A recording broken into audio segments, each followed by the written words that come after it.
The tale begins with a chilling tableau of ruin. Innumerable grotesque carcasses are strewn across the earth, their inert shapes bearing witness to a savage conflict. In the midst of this slaughter stands a young girl, her fingers clutching a dagger that throbs with a toxic, unearthly energy. She speaks to the protagonist, her tone laced with both reverence and venom, proclaiming his exceptional nature. The protagonist, bruised and bloodied, rests atop the corpse of a vanquished beast, his form soaked in gore. The girl, his younger sister, coolly comments on his remarkable achievement. Despite his mere century-long lifespan, he had mastered the ancient god's runes and defeated the monstrous swarm.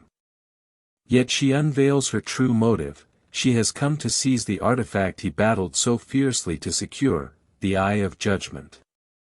Despite his severe wounds, the protagonist faces her, his voice quivering with betrayal. He questions why his little sister would turn on him at this critical juncture.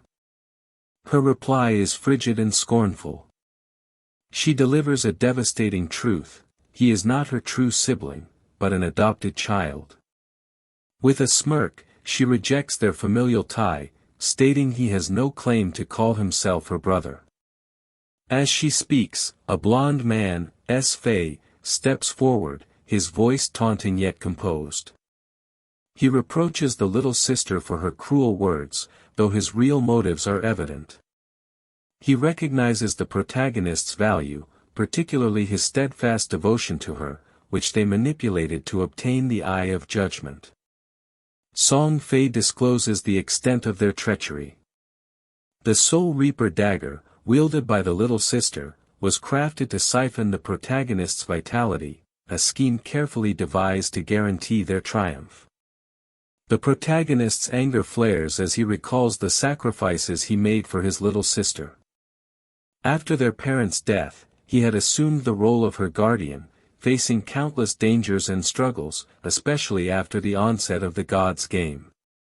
Yet her bitterness emerges as she accuses him of dominating her existence, controlling her every action under the pretext of guidance. She admits his efforts were useful in ensuring their survival, but now, with the Eye of Judgment in their possession, they no longer require him.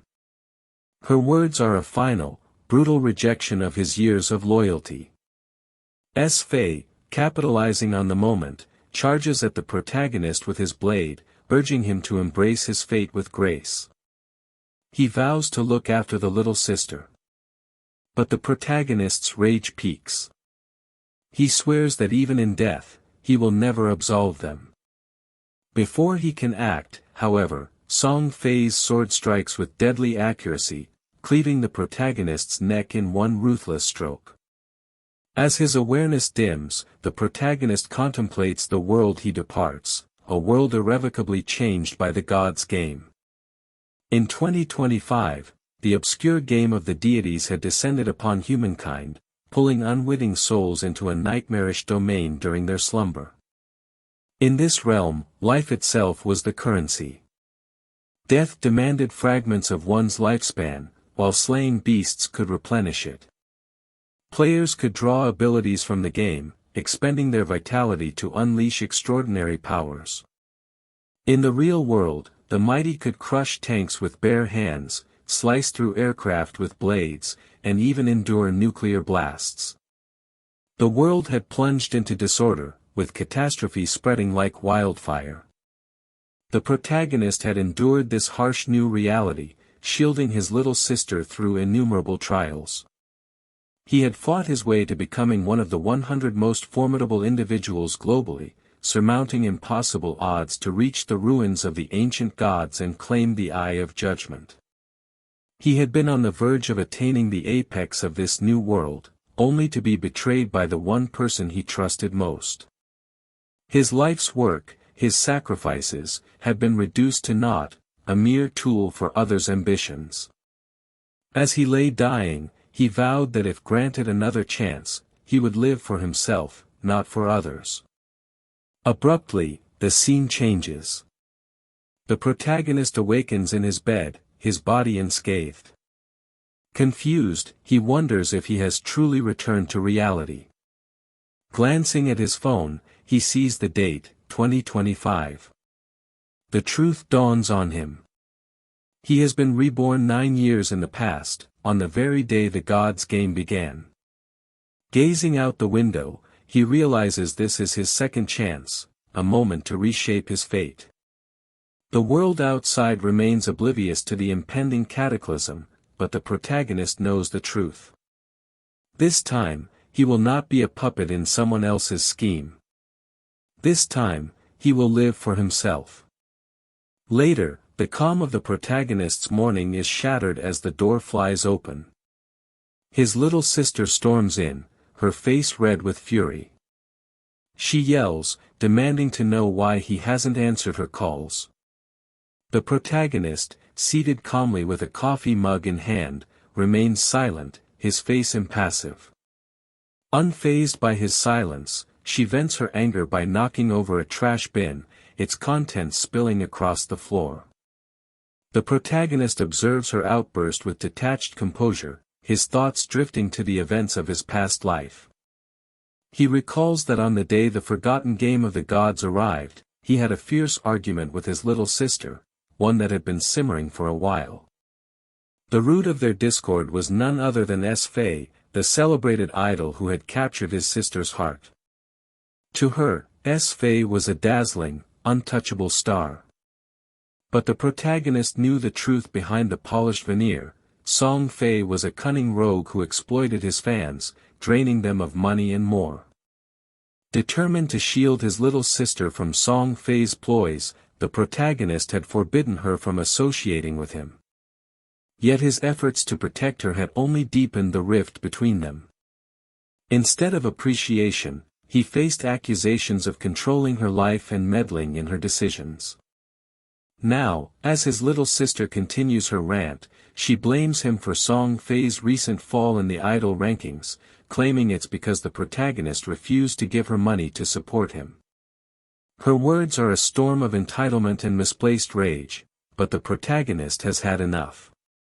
In a swift, resolute motion, he stands and delivers a sharp slap across her face.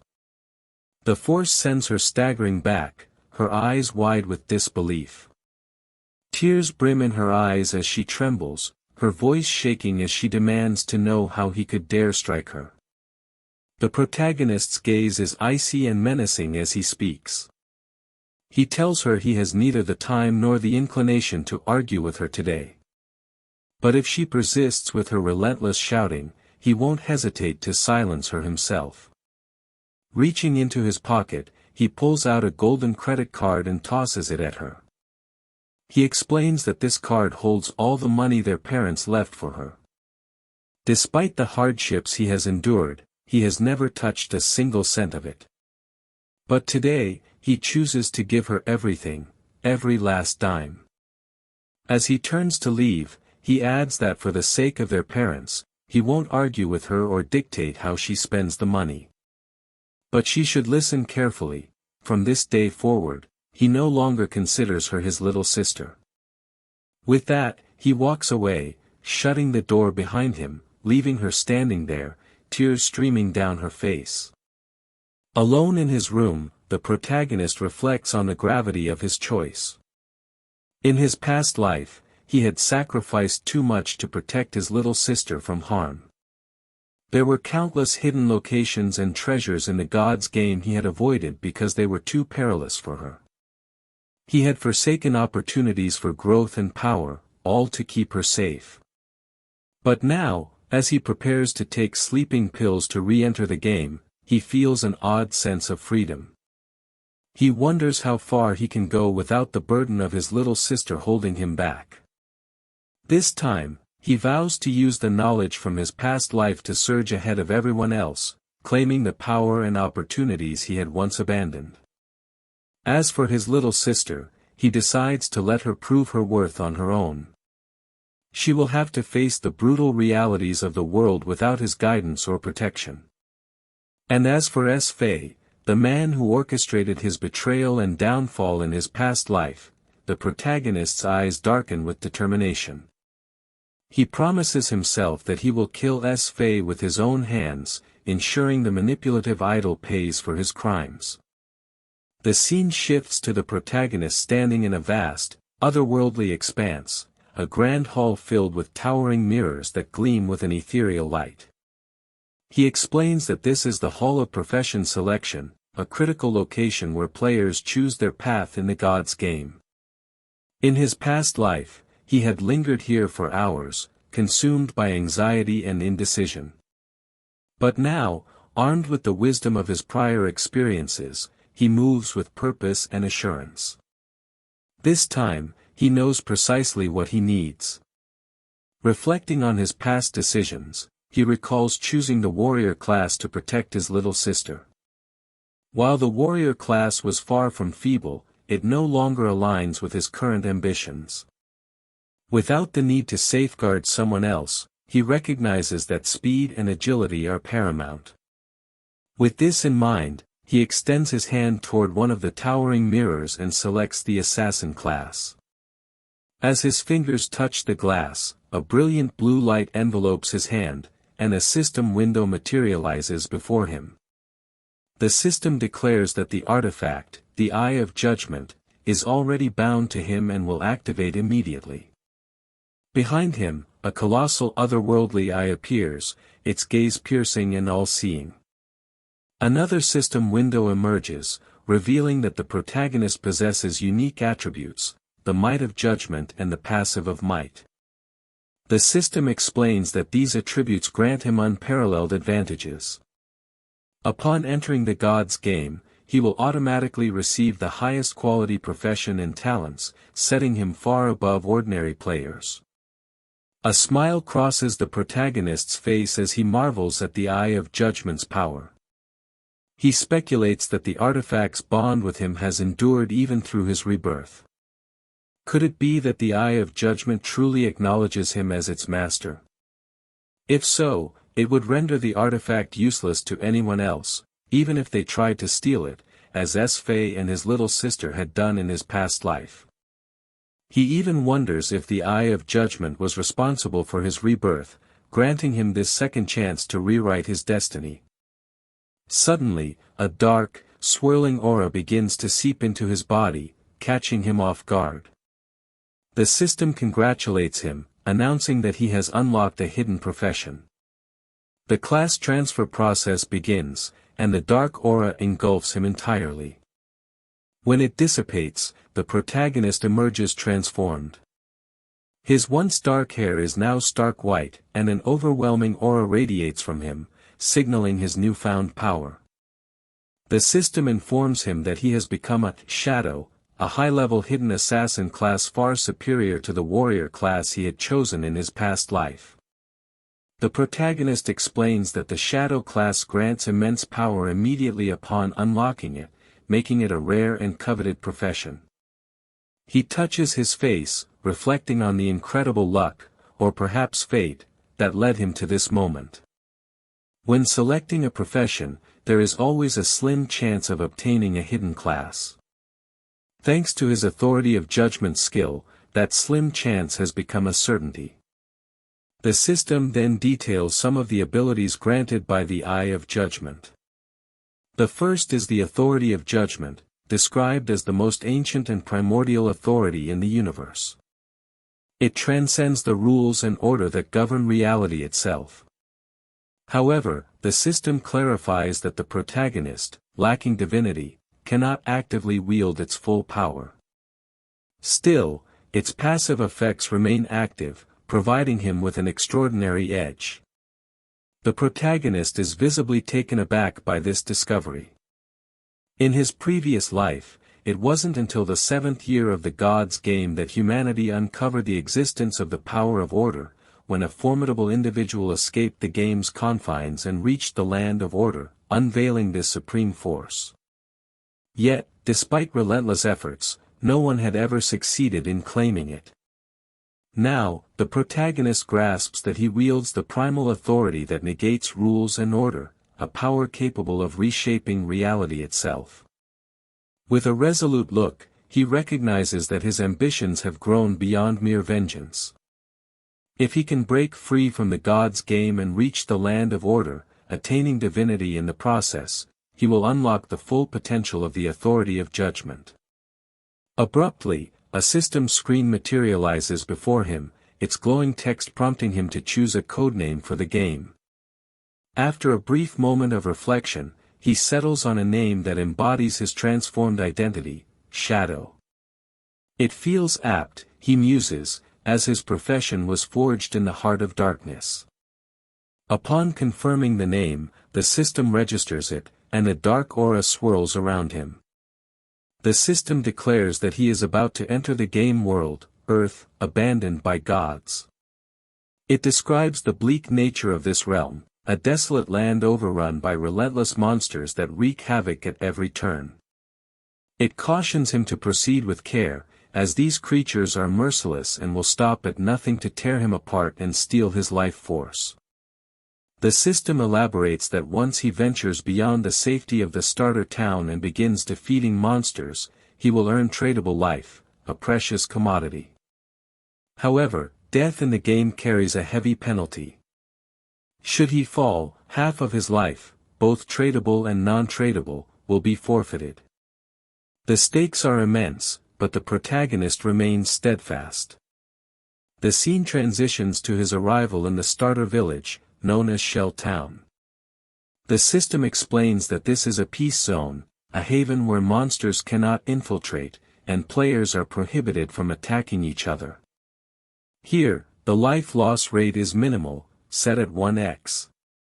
The protagonist surveys his surroundings, noting the disarray as other players, newly pulled into the game, scramble to comprehend their predicament. They whisper in bewilderment, questioning how they ended up here. Many recall drifting to sleep, only to awaken in the Hall of Profession selection, unaware of the nightmare they've been thrust into. The protagonist, however, stays focused. He observes the crowd, noting how swiftly the game has ensnared so many. He knows that soon, powerful figures from various nations will rise, aiming to reshape the world to their will. To stay ahead, he must act decisively. As he navigates the town, his striking presence draws eyes. His tailored attire and the dark aura emanating from him distinguish him from other players. Murmurs ripple through the crowd as they speculate about his profession.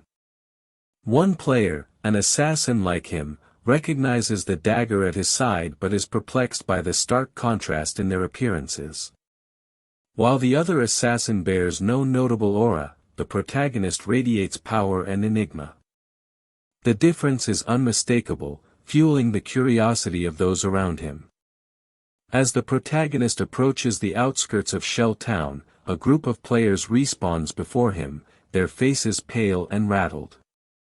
It appears that death in the game doesn't spell the end, instead, players are returned to the safety of Shell Town. The group comprises 3 men and 1 woman, their frustration palpable as they vent about their recent clash with a level 1 creeper monster.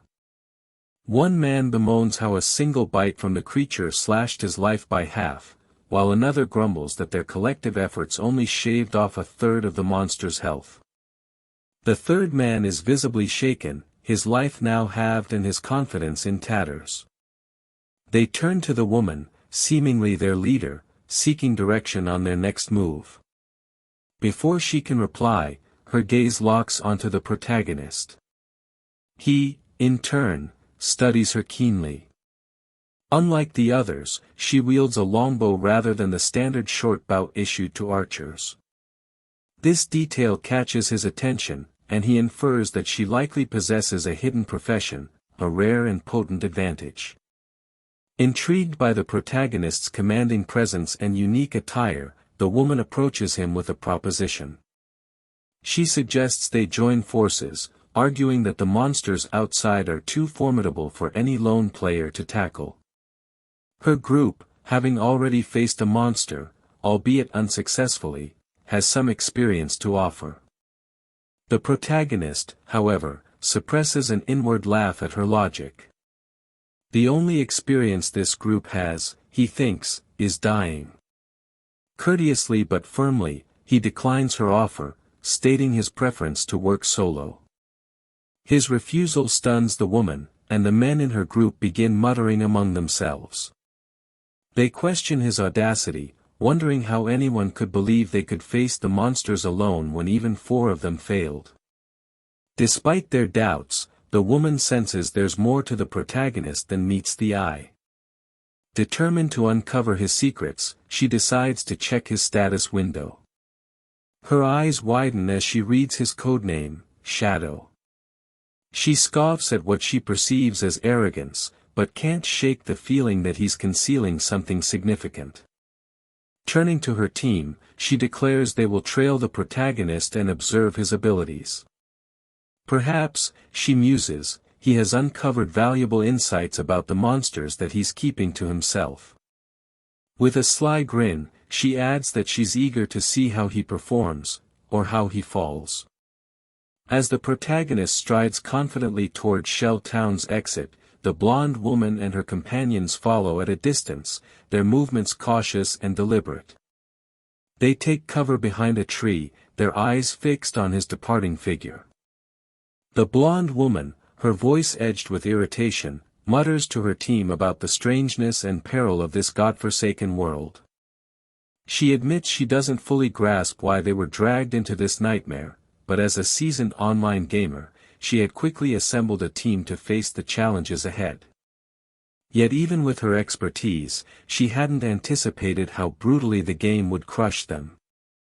The first monster they encountered outside the newbie village had obliterated them effortlessly, a harsh reminder of their unpreparedness.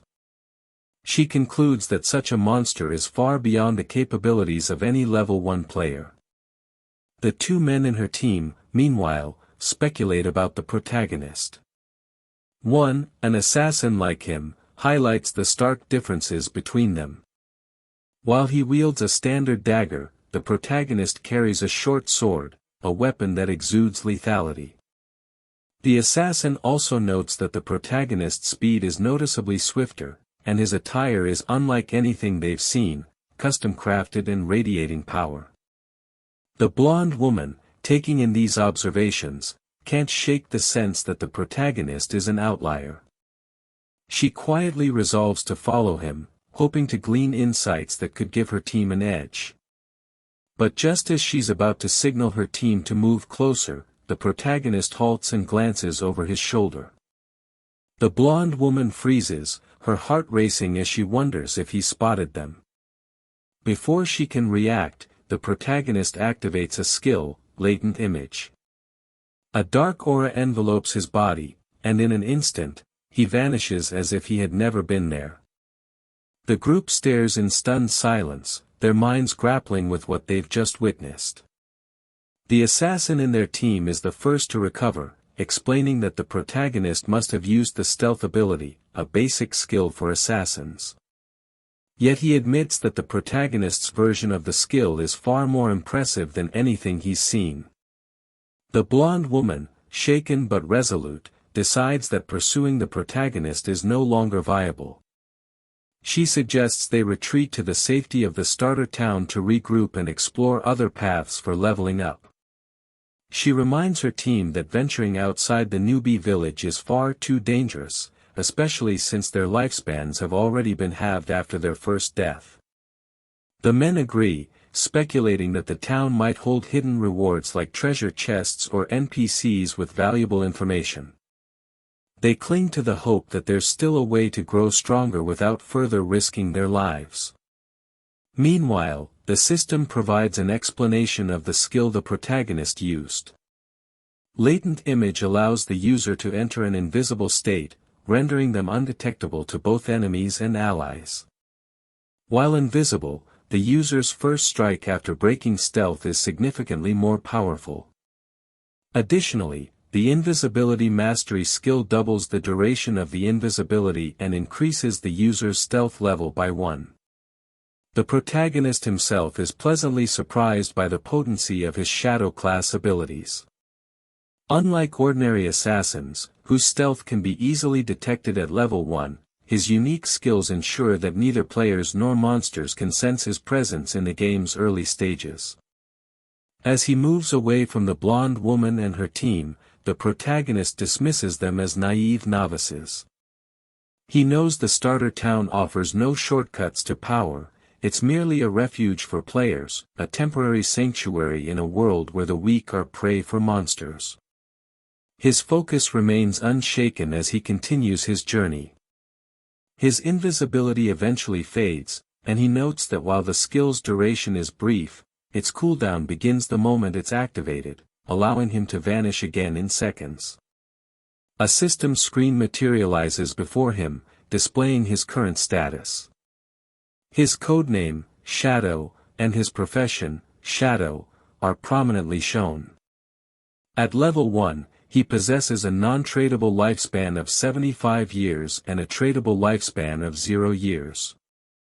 His attributes are listed as follows: Strength at 10 points with a bonus of 3, Constitution at 10 points with a bonus of 3, Agility at 10 points with a bonus of 8, and Spirit at 10 points with a bonus of 5. The protagonist explains that every player starts with 10 points in each attribute, with bonus points allocated based on their chosen profession. In his past life as a warrior, he received only 3 bonus points in Strength and Constitution. This time, however, the Shadow class grants him bonus points across all attributes, with Agility receiving a particularly high boost of 8 points. Another system window appears, informing him that he has 5 free attribute points to allocate. The protagonist pauses to weigh his options. He knows that many players prioritize strength or spirit early on, hoping to bolster their physical prowess or magical abilities. Yet, he dismisses this strategy as inherently misguided. In a world where a single monster's strike can be lethal, brute strength is futile without the speed to evade harm. With this in mind, he assigns all 5 points to agility, raising it to 10 points with a total bonus of 13.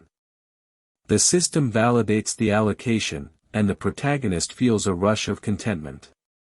He explains that agility is the cornerstone of survival in the game's early phases. No matter how much one invests in strength or spirit, a single hit from a monster can be fatal. By prioritizing speed, he can outmaneuver foes, striking without taking damage.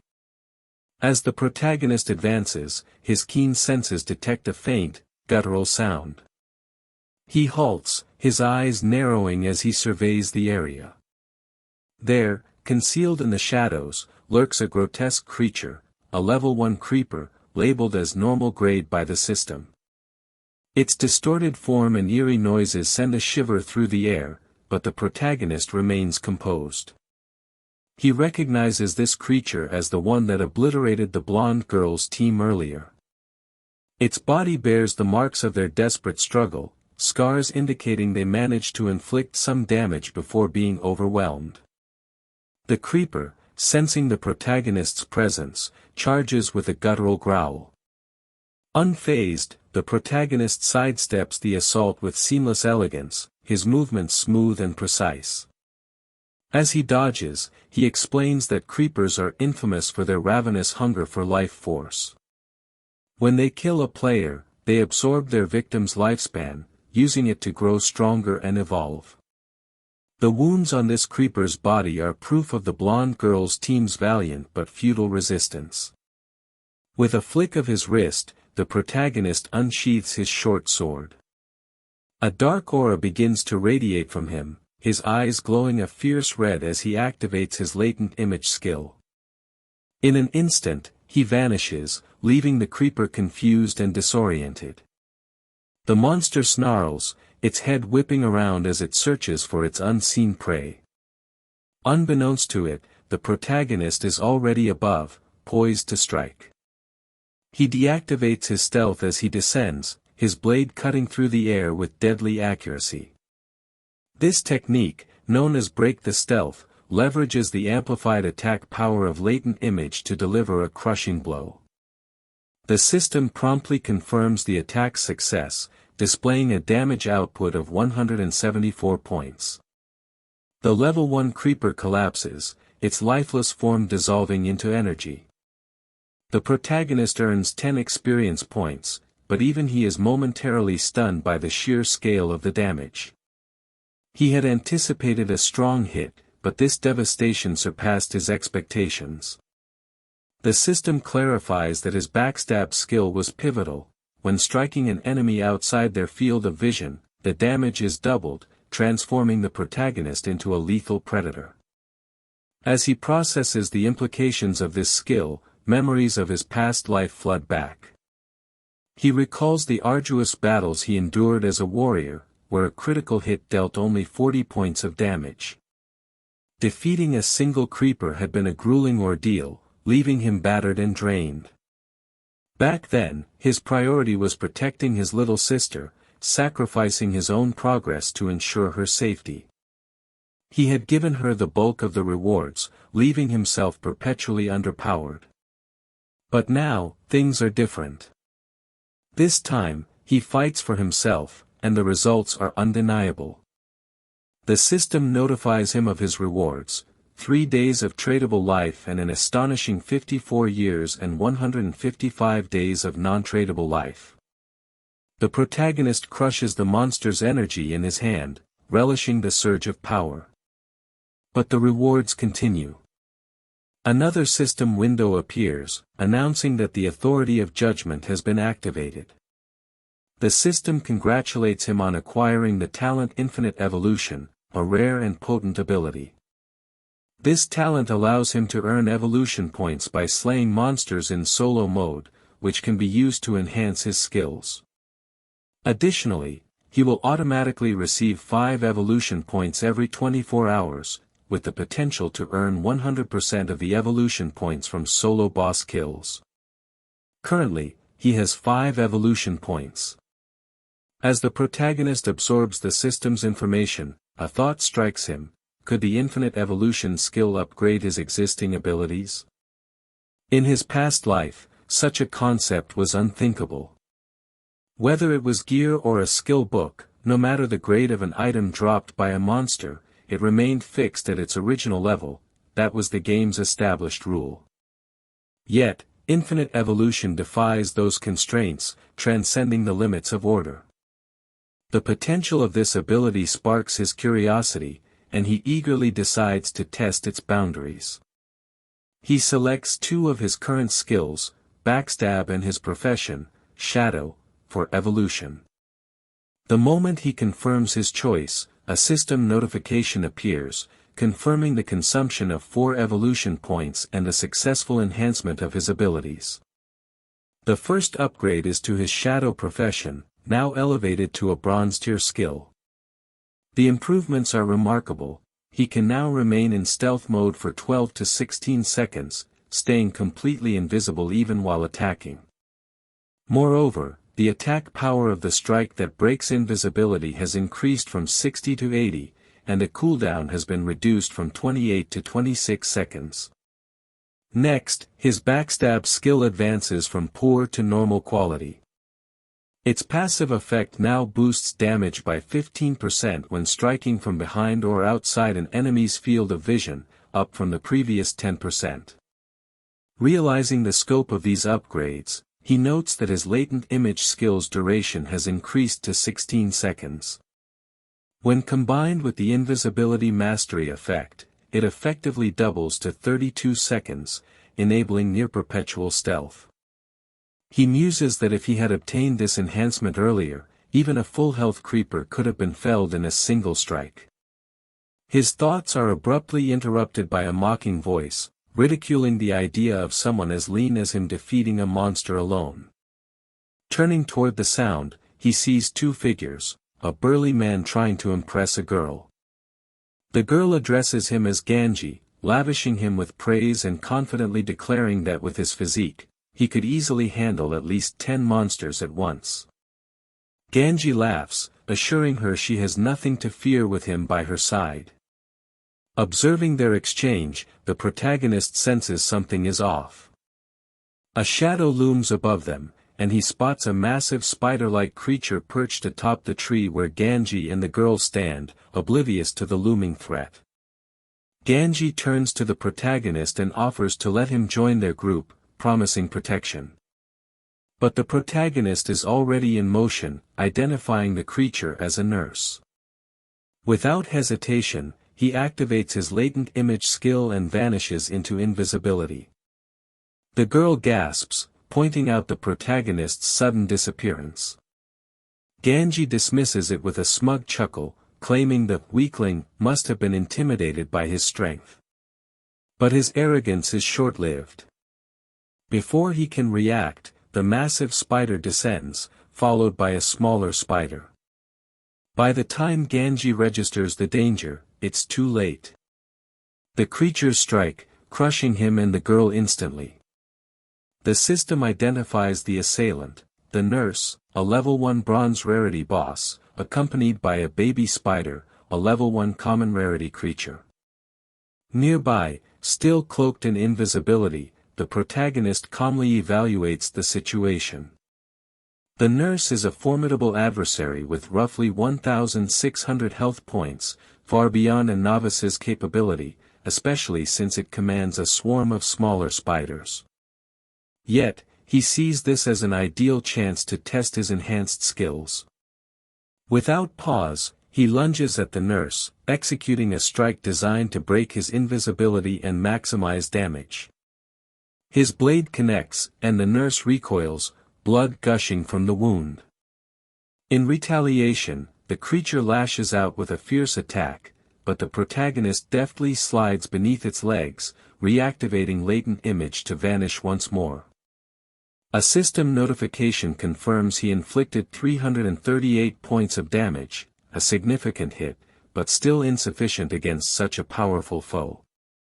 Another message indicates he sustained 9 points of damage, a minor setback given his agility. With only 130 health points, he knows a direct confrontation would be catastrophic. Yet, he marvels at the sheer power of his upgraded attack. Dealing over 300 damage in one strike is exhilarating. Frustrated by the unseen threat, the nurse roars in fury, unleashing a chaotic assault on its surroundings in a desperate bid to retaliate.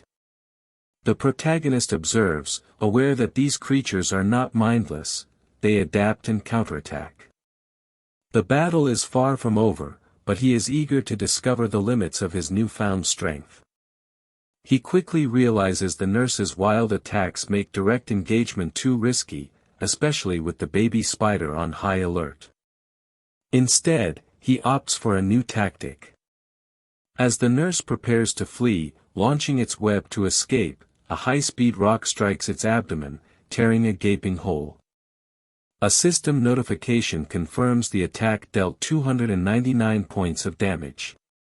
The protagonist explains his approach, utilizing the extra damage from breaking invisibility, combined with his upgraded skills. Since the system recognizes thrown objects as valid attacks, each rock he hurls is as effective as a direct strike.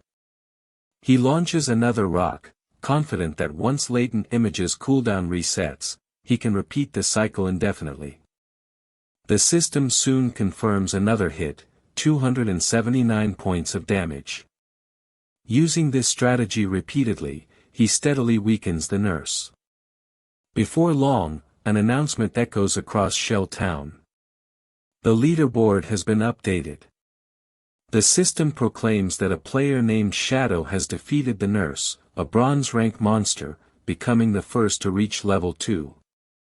His name reverberates through the village, and the Shell Town leaderboard is officially activated. Other players are left in disbelief. Many recall being slain by the nurse multiple times, making it unfathomable that one player defeated it alone. Whispers spread as players scramble for information about this enigmatic shadow. Some suspect a glitch, while others stare at the leaderboard, stunned to see only one name listed. Among the astonished onlookers is the blonde girl from earlier, accompanied by her team. She grapples with the idea that a level 1 player could single-handedly vanquish a boss-tier monster. Even common monsters pose a challenge for them, yet Shadow triumphed over a bronze-ranked creature. Doubt creeps in, could the system be mistaken? Could he be Shadow? Back with the protagonist, a system notification appears, confirming his victory over the nurse. He has gained 300 experience points, reached level 2, and earned 2 evolution points. Additionally, he has unlocked Shell Town's level leaderboard and received 1 reputation point. The entire town has been informed of his feat as the nurse's body dissolves into energy. He remarks that once the boss is defeated, the remaining spiders scatter in fear. However, he regrets not eliminating them first, missing out on valuable experience points. Another system notification reveals his rewards: 46 days of transferable life, a bronze-tier skill book called Hand of Avarice, and a corrosion dagger, a bronze-tier weapon that boosts attack power by 35 points and agility by 4. He also gains 2 more evolution points. Intrigued by Hand of Avarice, he examines the skill book. The system explains that it's an assassin-exclusive ability, allowing the user to extract additional loot from monster corpses with a 20% success rate, requiring only that the player be at least level 1. He marvels at his fortune. Who could have imagined a bronze-rank boss would drop such a rare and powerful skill? This ability could significantly increase his equipment acquisition rate. He recalls a player from his past life, God of Sin, who, despite average combat skills, became a legendary figure in the game solely due to Hand of Avarice. His influence grew so vast that he had a dedicated bodyguard. A sudden realization hits the protagonist: if Hand of Avarice has a 20% success rate, what could happen if he combined it with his infinite evolution talent? In theory, he could not only improve the success rate but also increase the quantity of loot obtained. The prospect fills him with excitement. The scene transitions back to the real world, where students are heading to school. Among them is the protagonist's younger sister, accompanied by her friend. As they walk, her friend presses her to phone her brother and make amends. She reminds her that they ditched a crucial exam the day before to secretly cheer for Song Fei, and their brother is likely livid.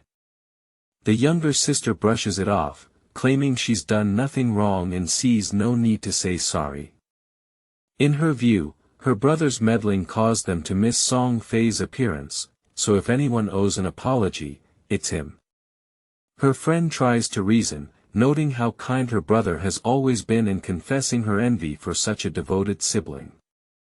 But the younger sister sharply tells her to mind her own business, coldly stating that he's not her real brother anyway. She insists she already has a brother, Song Fei. Upon reaching school, they notice a stir in their classroom. A cluster of students huddles around a desk, murmuring nervously. Curious, they approach and are met with a disturbing sight: their classmate, Jiang Wei, is slumped over his desk, his form gradually fading. Panic spreads as a girl, shaken by the scene, demands to know what's happening to him. Another student explains that just moments ago, Jiang Wei said he wanted to rest, and then he began to vanish. Whispers circulate as students reveal this isn't an isolated case.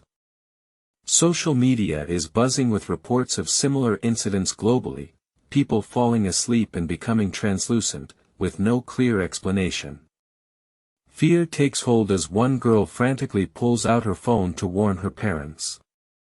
She urges the protagonist's sister to contact her brother, but the sister, still bitter, flatly refuses. She snaps that she has no intention of reaching out and despises him, even saying the world would be better if he were gone. Meanwhile, in the game world, the system announces that the Hand of Avarice skill has fully evolved, advancing from bronze to gold tier. It explains that the chance of gaining extra loot has surged from 20% to an impressive 70%. A new alert confirms the protagonist has mastered Hand of Avarice, earning 2 additional evolution points and a remarkable 46 days of transferable life. He marvels at his luck. Not only did he gain extra points, but he's now just 1 point shy of evolving the skill again. With 3 points, he could max it out, guaranteeing a 100% success rate for extra loot. The thought sparks a thrill, his rise to power is moving faster than he ever dreamed. Using his latent image skill, the protagonist turns invisible, his mind racing. By now, every nation must be aware of the bizarre phenomenon, people falling asleep and never waking. A flood of new players will soon join the game, and he must stay ahead. His focus is on securing superior gear to maintain his edge. A system alert confirms he's equipped the corroded dagger, a bronze-tier weapon boosting his attack by 34 points and agility by 4. He reflects that soon, people will discover game skills and equipment can transfer to reality, plunging the world into chaos. He knows extraction requires 2 conditions, reaching level 10 and amassing enough transferable life. Checking his status, he realizes killing regular monsters is too slow. To speed up, he needs to hunt stronger boss monsters. His thoughts are cut short by distant sounds of battle. Following the noise, he reaches a cliff's edge and peers down. Below, a group of players is struggling against a level 2 monster called the Runner, a bronze-tier creature overpowering them. A grin forms, he was losing focus, but opportunity has arrived. His eyes narrow as he spots a familiar figure among them, Wang Mang. He hadn't expected to see him here, but rumors about Wang Mang seemed true. Word was, when Wang Mang entered the forgotten game of the gods, he formed a team of 6, each with a hidden profession. As the battle unfolds, Wang Mang activates his holy barrier, conjuring a golden shield to fend off the runner's fierce attacks. The protagonist observes quietly, noting Wang Mang's hidden profession, Sacred Shield Warrior, grants double the stats of a standard warrior and an invincibility skill. The scene shifts as a red-haired mage steps up, casting a fiery spell.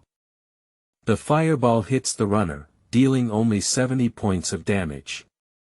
The protagonist identifies her as a mage prophet, a hidden class that doubles spell damage and grants a prophetic fireball skill. His gaze shifts to an archer and a priest in the group. The archer, armed with a longbow, is a sharp-eyed archer with double the stats of a typical archer and the ability to shoot continuous arrows. The priest, an oracle priest, has double the healing power of a standard priest and starts with a strong group healing skill. Despite the archer's steady shots and the mage's magic, the runner's speed lets it dodge effortlessly. The fight shifts when the runner lands a crushing blow on Wang Mang, breaking his holy barrier and knocking him back. As Wang Mang scrambles to recover, the archer vents frustration, the runner's speed makes ranged attacks nearly impossible. Healed by the oracle priest, Wang Mang stays determined. If they stick to their plan, attacking while he tanks and the priest heals, they'll win eventually. From above, the protagonist smirks at Wang Mang's confidence. It's a solid plan in theory, but battles are unpredictable. The longer they fight, the more likely they'll draw unwanted attention. As if on cue, dark shapes emerge from the shadows. The protagonist's eyes narrow as new enemies appear, contaminators, level 2 common tier monsters coated in thick, dark sludge, adept at ranged attacks. Wang Mang's face tightens as they approach. A teammate rushes forward, warning of the threat. The player swings a massive sword at the contaminators, but the attack barely scratches them, dealing just 33 points of damage. The protagonist watches closely, intrigued. This team has hidden professions he's never seen, yet even they struggle.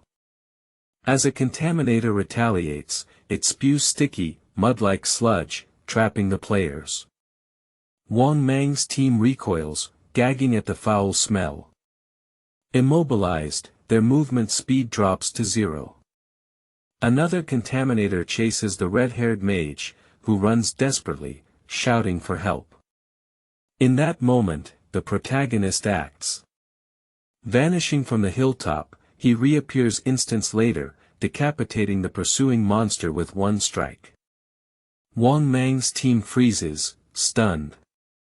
Could a contaminator really be killed in one hit? The monster's body dissolves into loot as the mage cautiously asks if someone is helping them. Freed from the sludge, the swordsman marvels at the feat. Even a level 1 tracker monster typically takes over 10 seconds of focused attacks to kill, yet a level 2 contaminator was dispatched instantly. Before they can react, another contaminator falls to a single blow, taking 441 points of damage. The swordsman, alarmed, asks the mage, Lizzie, if she saw the attacker, but she shakes her head, bewildered. Wang Mang steadies himself, rallying his team. He tells them to stay sharp, noting their unseen ally is helping, but they must keep fighting. Unseen, the protagonist perches silently in a tree behind Wang Mang.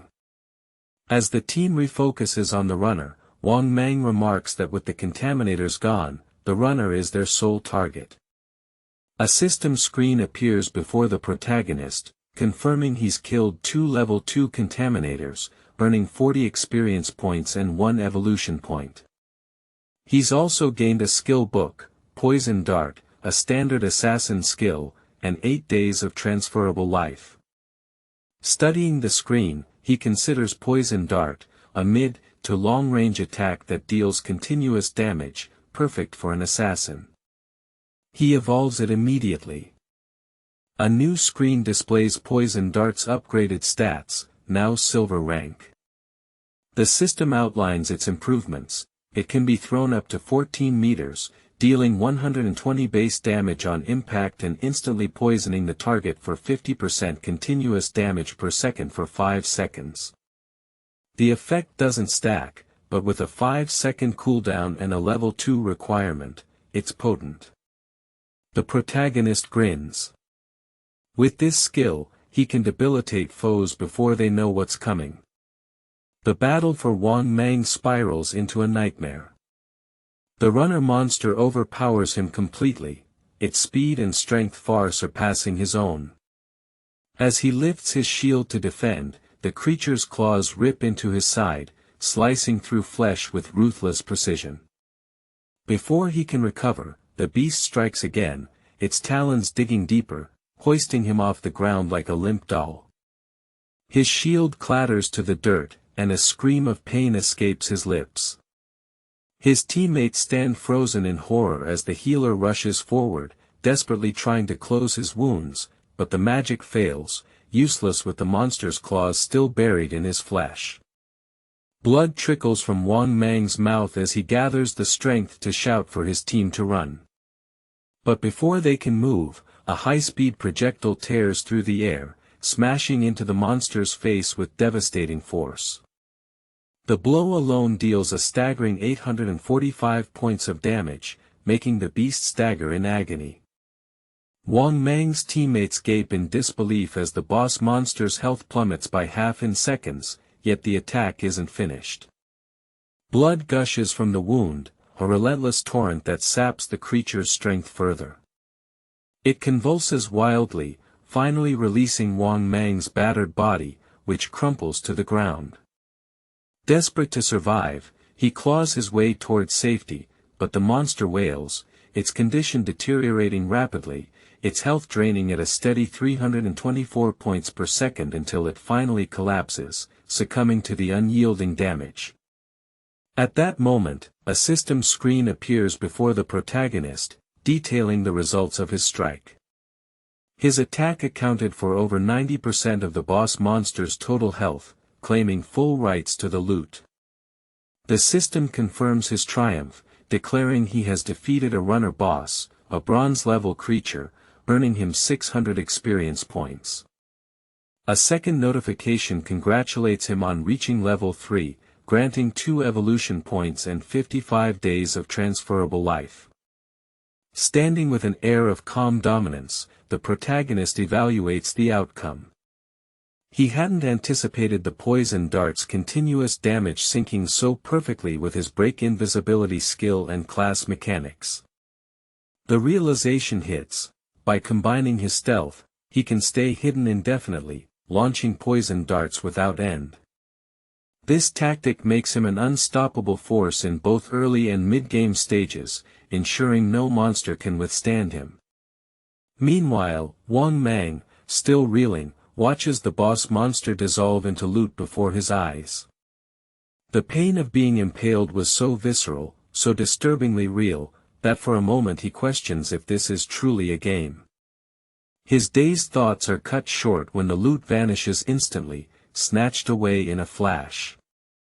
It's the work of the elusive aura farmer, moving so swiftly that Wang Mang never saw him.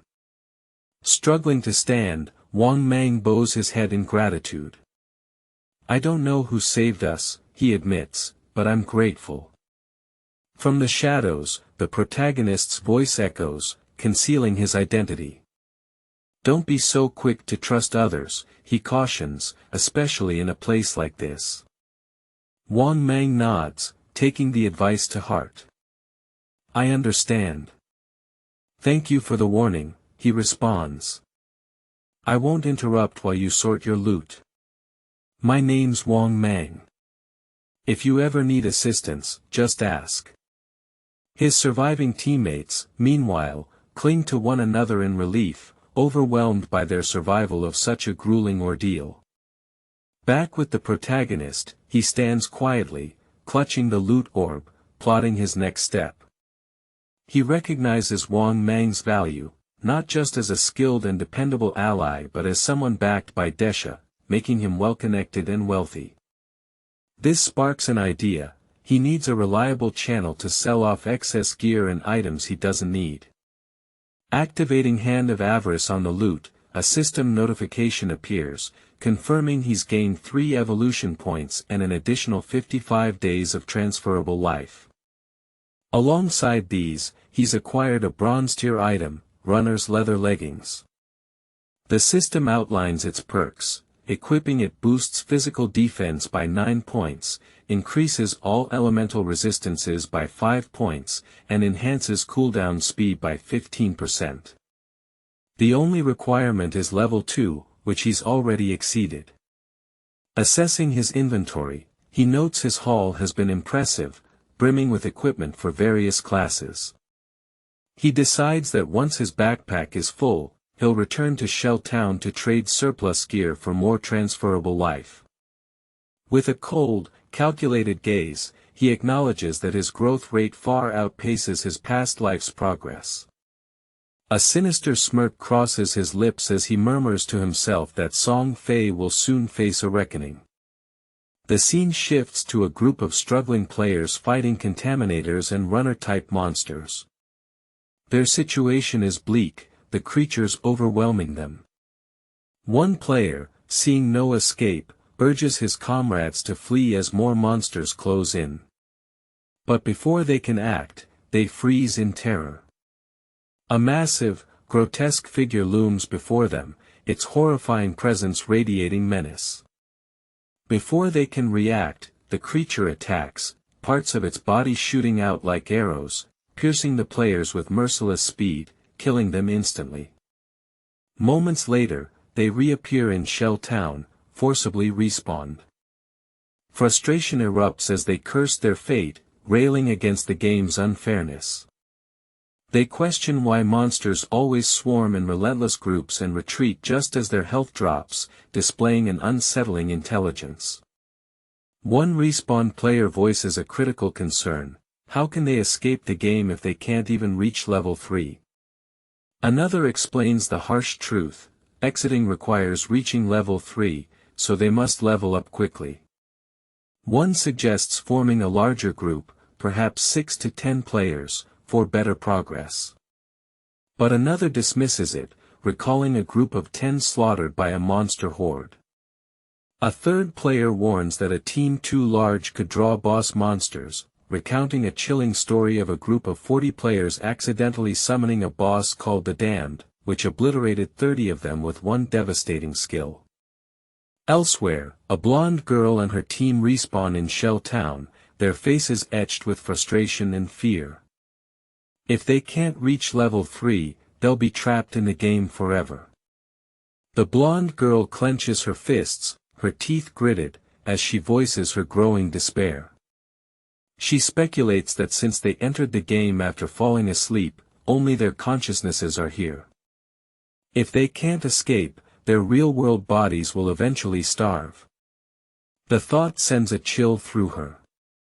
One teammate, an assassin, speaks with worry, noting they've already died 3 times and have less than 10 years of tradable life left. Before he can finish, the blonde girl cuts him off, her voice firm, dying again isn't an option. Just then, Shell Town's leaderboard flashes above them, showing the player rankings.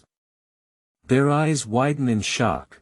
The mysterious shadow guy, the protagonist, tops the list at level 3, while Wang Mang and Bolala lag at level 1. The blonde girl's mind races. How is he leveling so fast? There must be a trick they don't know. Determination sparks in her eyes as she makes a bold choice. If this shadowy player knows how to power level, they need to persuade him to help them reach level 3. Clenching her fists, she orders her team to spread the word. If Shadow Guy can get them to level 3 and out of the game, she'll personally pay him 10 million in cash upon returning to reality. She smirks inwardly, confident no one could refuse such a lucrative deal. The scene returns to the protagonist, effortlessly dispatching contaminator monsters with his poison dart skill. As another falls, a system notification confirms the kill of a level 2 contaminator, awarding 20 experience points and 1 evolution point. With enough points gathered, he immediately triggers the evolution of Hand of Avarice. A confirmation screen appears, deducting 5 evolution points, leaving his balance at 0. Another screen follows, detailing the upgrade. Hand of Avarice has risen from Platinum to Jade level. The system explains the enhancements. The skill can now be applied to monster corpses, greatly increasing the success rate of extra loot from 110% to 160%.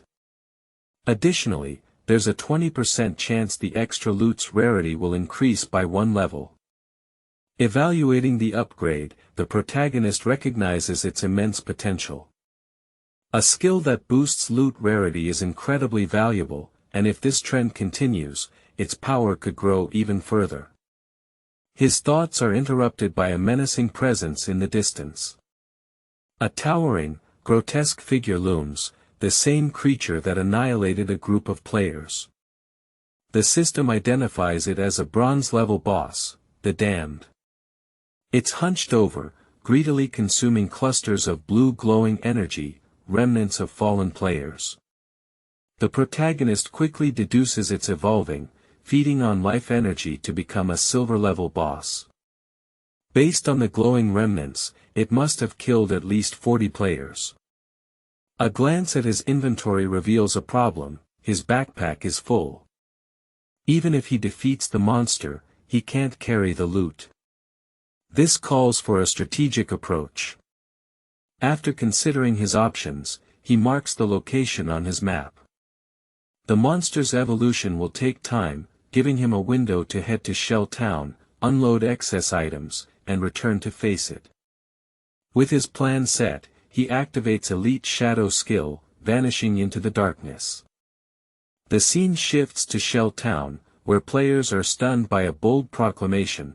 A blonde-haired girl offers 10 million in cash to the leaderboard's top player for help leveling up. In the crowd, a distressed girl breaks into sobs, lamenting that ordinary players like them have no hope of escaping. Her cries are cut short as she's dragged away, underscoring the brutal reality they all face. Amid the whispers and unease, the atmosphere abruptly changes. A commanding presence sweeps over the crowd, drawing every gaze to the newcomer. It's the protagonist, his mere arrival radiating raw strength, silencing the onlookers. Without a word, he accesses his system interface, swiftly selecting the sell option. A massive system alert materializes above, proclaiming the opening of his equipment and skill sales shop. The notice warns that the shop will only operate for 10 minutes, prompting players to hurry. Seated with a cool, collected air, the protagonist showcases an array of glowing orbs, trophies from numerous battles. A wave of agitation spreads through the players, their voices buzzing with awe and confusion. Some question when he even appeared, while others are stunned to see him casually wielding 2 bronze gear sets yet offering more for trade.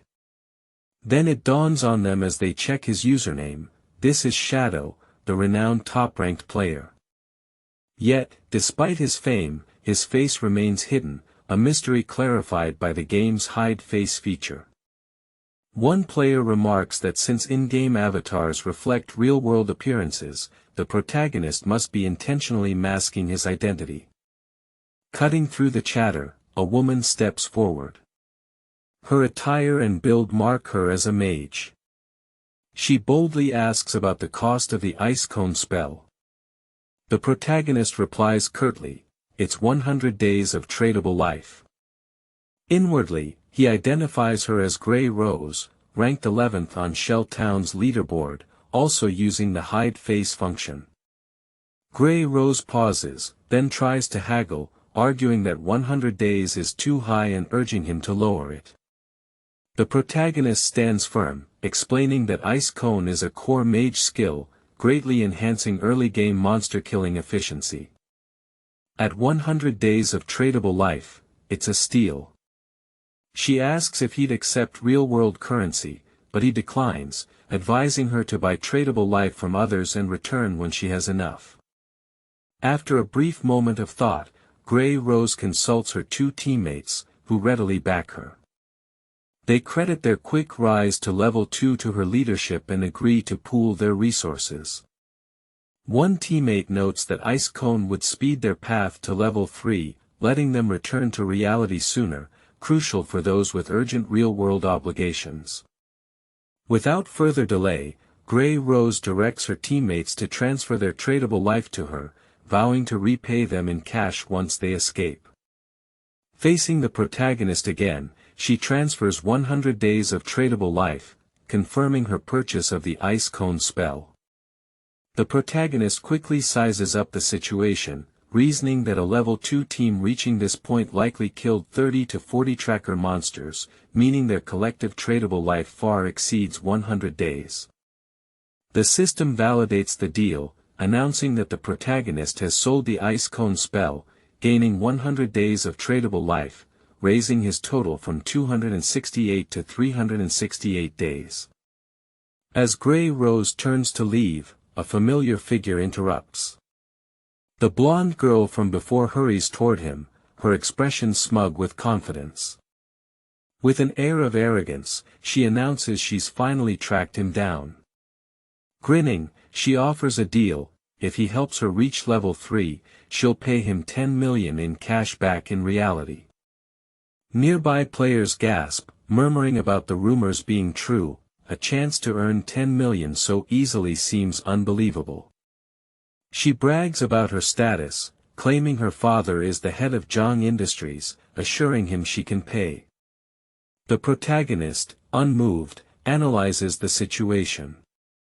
He recognizes her as Zhang Li, who, in his past life, led a ruthless criminal syndicate, later dismantled by authorities. Reports revealed her methods: enticing people with cash for tradable life, only to abduct and enslave them. Resistors faced horrific fates in reality. With a stern, unflinching look, the protagonist flatly rejects her, telling her to leave.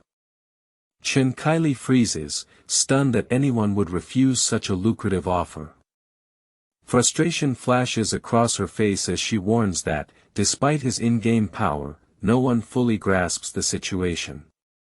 Aligning with her, she insists, would secure him a life of luxury: cars, homes, women, anything he wants. But the protagonist remains steadfast. If she's not buying, she needs to go. Internally, he knows cash will soon be worthless, tradable life will be the only currency that matters. Chen Kaili's face contorts with anger. She snaps, calling him a foolish ingrate, claiming she's doing him a favor. She threatens that in the real world, she'd have already crushed him. The protagonist, done with her bluster, lets his gaze turn icy. In a sharp, chilling tone, he warns that one more word will cost her every day of her tradable life. To emphasize his threat, he unleashes a suffocating, menacing aura, sending chills through the crowd. Chen Kylie and her teammates flinch, their confidence crumbling as they scramble to flee. The other players stand bewildered, wondering what spooked them so badly. With the disruption handled, the protagonist resumes his sails. The system confirms another sale, a dim light tunic, earning him 19 more days of tradable life, bringing his total to 546 days. Buyers marvel at their newfound power, but the protagonist's focus has already shifted. With his inventory cleared, it's time to confront the damned boss. Activating his hidden shadow skill, he fades from view.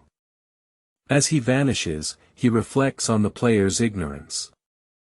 None realize tradable life has a hidden function that will soon upend reality.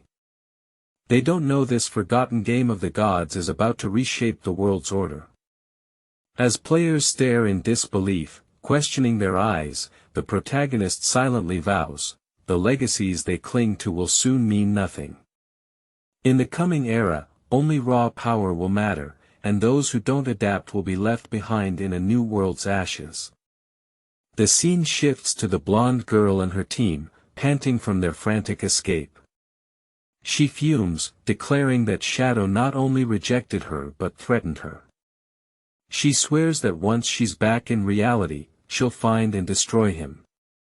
As she seethes, a man approaches, introducing himself as Ma Li Jun, or Lao Mao.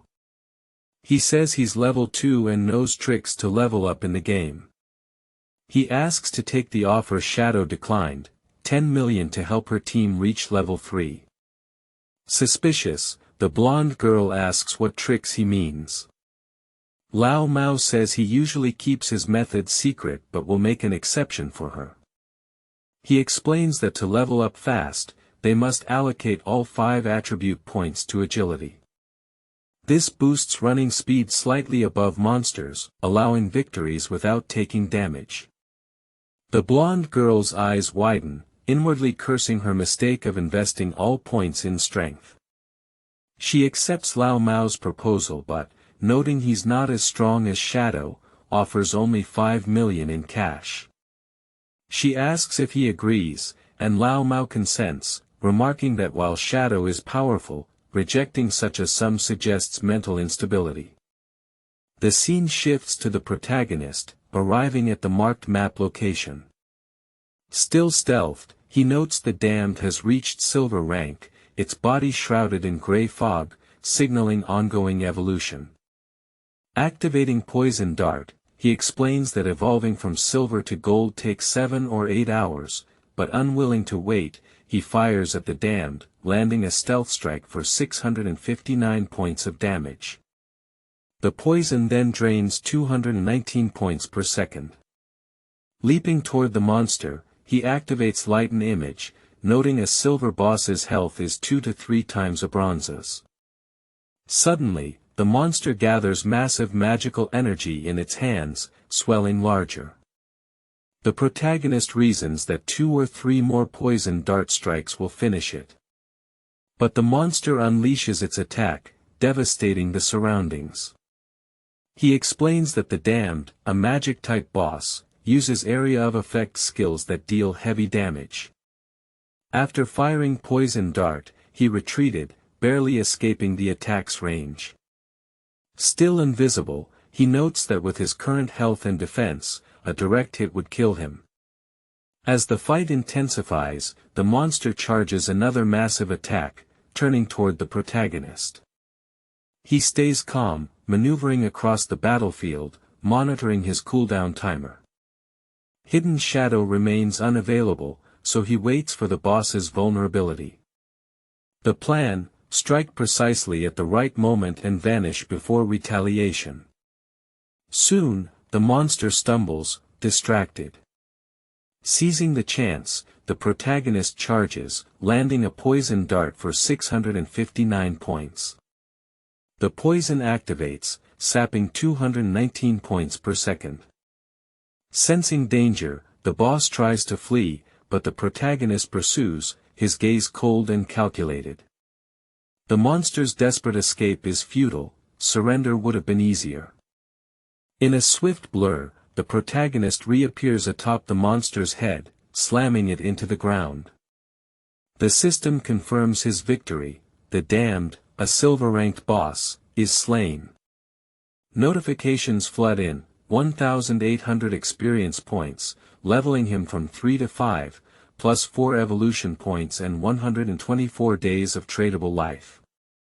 Chuckling, the protagonist notes one boss kill advanced him 2 levels and yielded a hefty evolution point haul. As the monster's body dissolves into loot, he activates the upgraded Hand of Everest. A system screen confirms the loot process, yielding more than expected, for additional evolution points and 124 more days of tradable life, doubling his rewards. The generous haul makes him grin, 2 bonuses right away. He calculates the silver boss gave him 12 evolution points and 372 days of tradable life. Another prompt appears, Hand of Everest's secondary effect upgraded a looted item from silver to gold rarity, a gold teardrop. No wonder Hand of Everest is jade level, it can enhance loot grades. Examining the loot, he counts 7 or 8 gear pieces, but his backpack has only 10 slots. He sighs, returning after every boss kill wastes time. A storage ring from the damned would have been ideal. As he's about to inspect a loot item, the scene cuts to Shell Town. The mage from Wong Ming's team appears in a flash of light, her face glowing with relief. She's back, thanks to Wong Ming. As her teammates arrive, they express gratitude, crediting Wong Ming's leadership for their level 3 achievement and safe return. Wong Ming brushed off their compliments, emphasizing that their success stemmed from their teamwork. The mage, though, couldn't let go of a nagging regret. She exhaled heavily, wishing she'd managed to friend that powerful stranger back in the dungeon. Maybe, she thought, it was because she'd been caked in dirt at the time. Her teammate flashed a playful smirk, assuring her that in her crisp new outfit, she looked stunning, surely the enigmatic player wouldn't turn her down now. As they talked, a sudden system alert resounded across the town, the leaderboard had updated. Shadow had hit level 5. The announcement sent ripples of shock through the players. Someone shouted in disbelief, wondering how Shadow had jumped from level 3 to 5 so fast. The only reasonable answer, he must have defeated a formidable boss monster. Another player added that just 10 minutes earlier, he'd seen Shadow nonchalantly trading gear in the town square, and now this? Meanwhile, in a mix of desperation and jest, one man proclaimed that his younger sister had just turned 18. If Shadow took a fancy to her, it'd be a huge boon for their family. Having Shadow's help with leveling would change everything. His companions quickly shot him down, pointing out that Shadow didn't even flinch at a 10 million cash offer, there was no chance he'd entertain a matchmaking scheme. At Wong Ming's camp, his team began to feel uneasy. They just rejoiced over reaching level 3, only to learn Shadow had surged far ahead. Wong Ming, however, stayed calm. He encouraged them to push their worries aside for now. Their priority was to log out, return to reality, and alert their families and friends about this perilous game. As their forms started to fade, the system verified their logout. Wong Ming's parting words were somber. If the world was truly spiraling into chaos, the least they could do was ready their loved ones for what lay ahead. The scene transitioned back to the real world. Wong Ming's eyes flew open, and a voice instantly shouted to notify the captain. He wasn't just any player, Wong Ming was a police officer. His colleagues hurried to him, visibly rattled. One admitted they'd been terrified, his body had begun to turn translucent while he was unconscious. The grim reality was now undeniable: if a player died in the game or depleted their life, they didn't just log out, they vanished from existence in reality. There was no time to dwell on the terror. Wang Ming forced himself upright and called for everyone to assemble. Something critical had occurred. As the camera pulled back, it revealed he was in a hospital, and the stakes were far greater than anyone had realized. Wang Ming, who was logged off, was a cop talking to his superior. He mentioned Shadow, saying Shadow had rescued him when Shadow was at level 3. Wang Ming arrived at level 3 while Shadow was already at level 5. His boss commented that if Shadow were at level 5, then he must be the world's greatest player. When asked why Shadow leveled up so fast, Wang Ming speculated that he must have killed a boss monster. One of the bettors questioned why Shadow did not leave the game after reaching level 3 an hour before. Did he have no family to alert? Wang Ming conceded he knew nothing about Shadow, that perhaps he had no relatives. A lady officer, Anu, hesitantly suggested Shadow might be a transmigrator, pointing out that transmigrators tend to be orphans and develop powerful quickly. She nervously asked if she was right. A senior officer asked her to stop joking and not to read so many books. They added that Wang Ming's report was consistent with those from senior authorities, adding some elderly persons went to sleep and passed away shortly afterward.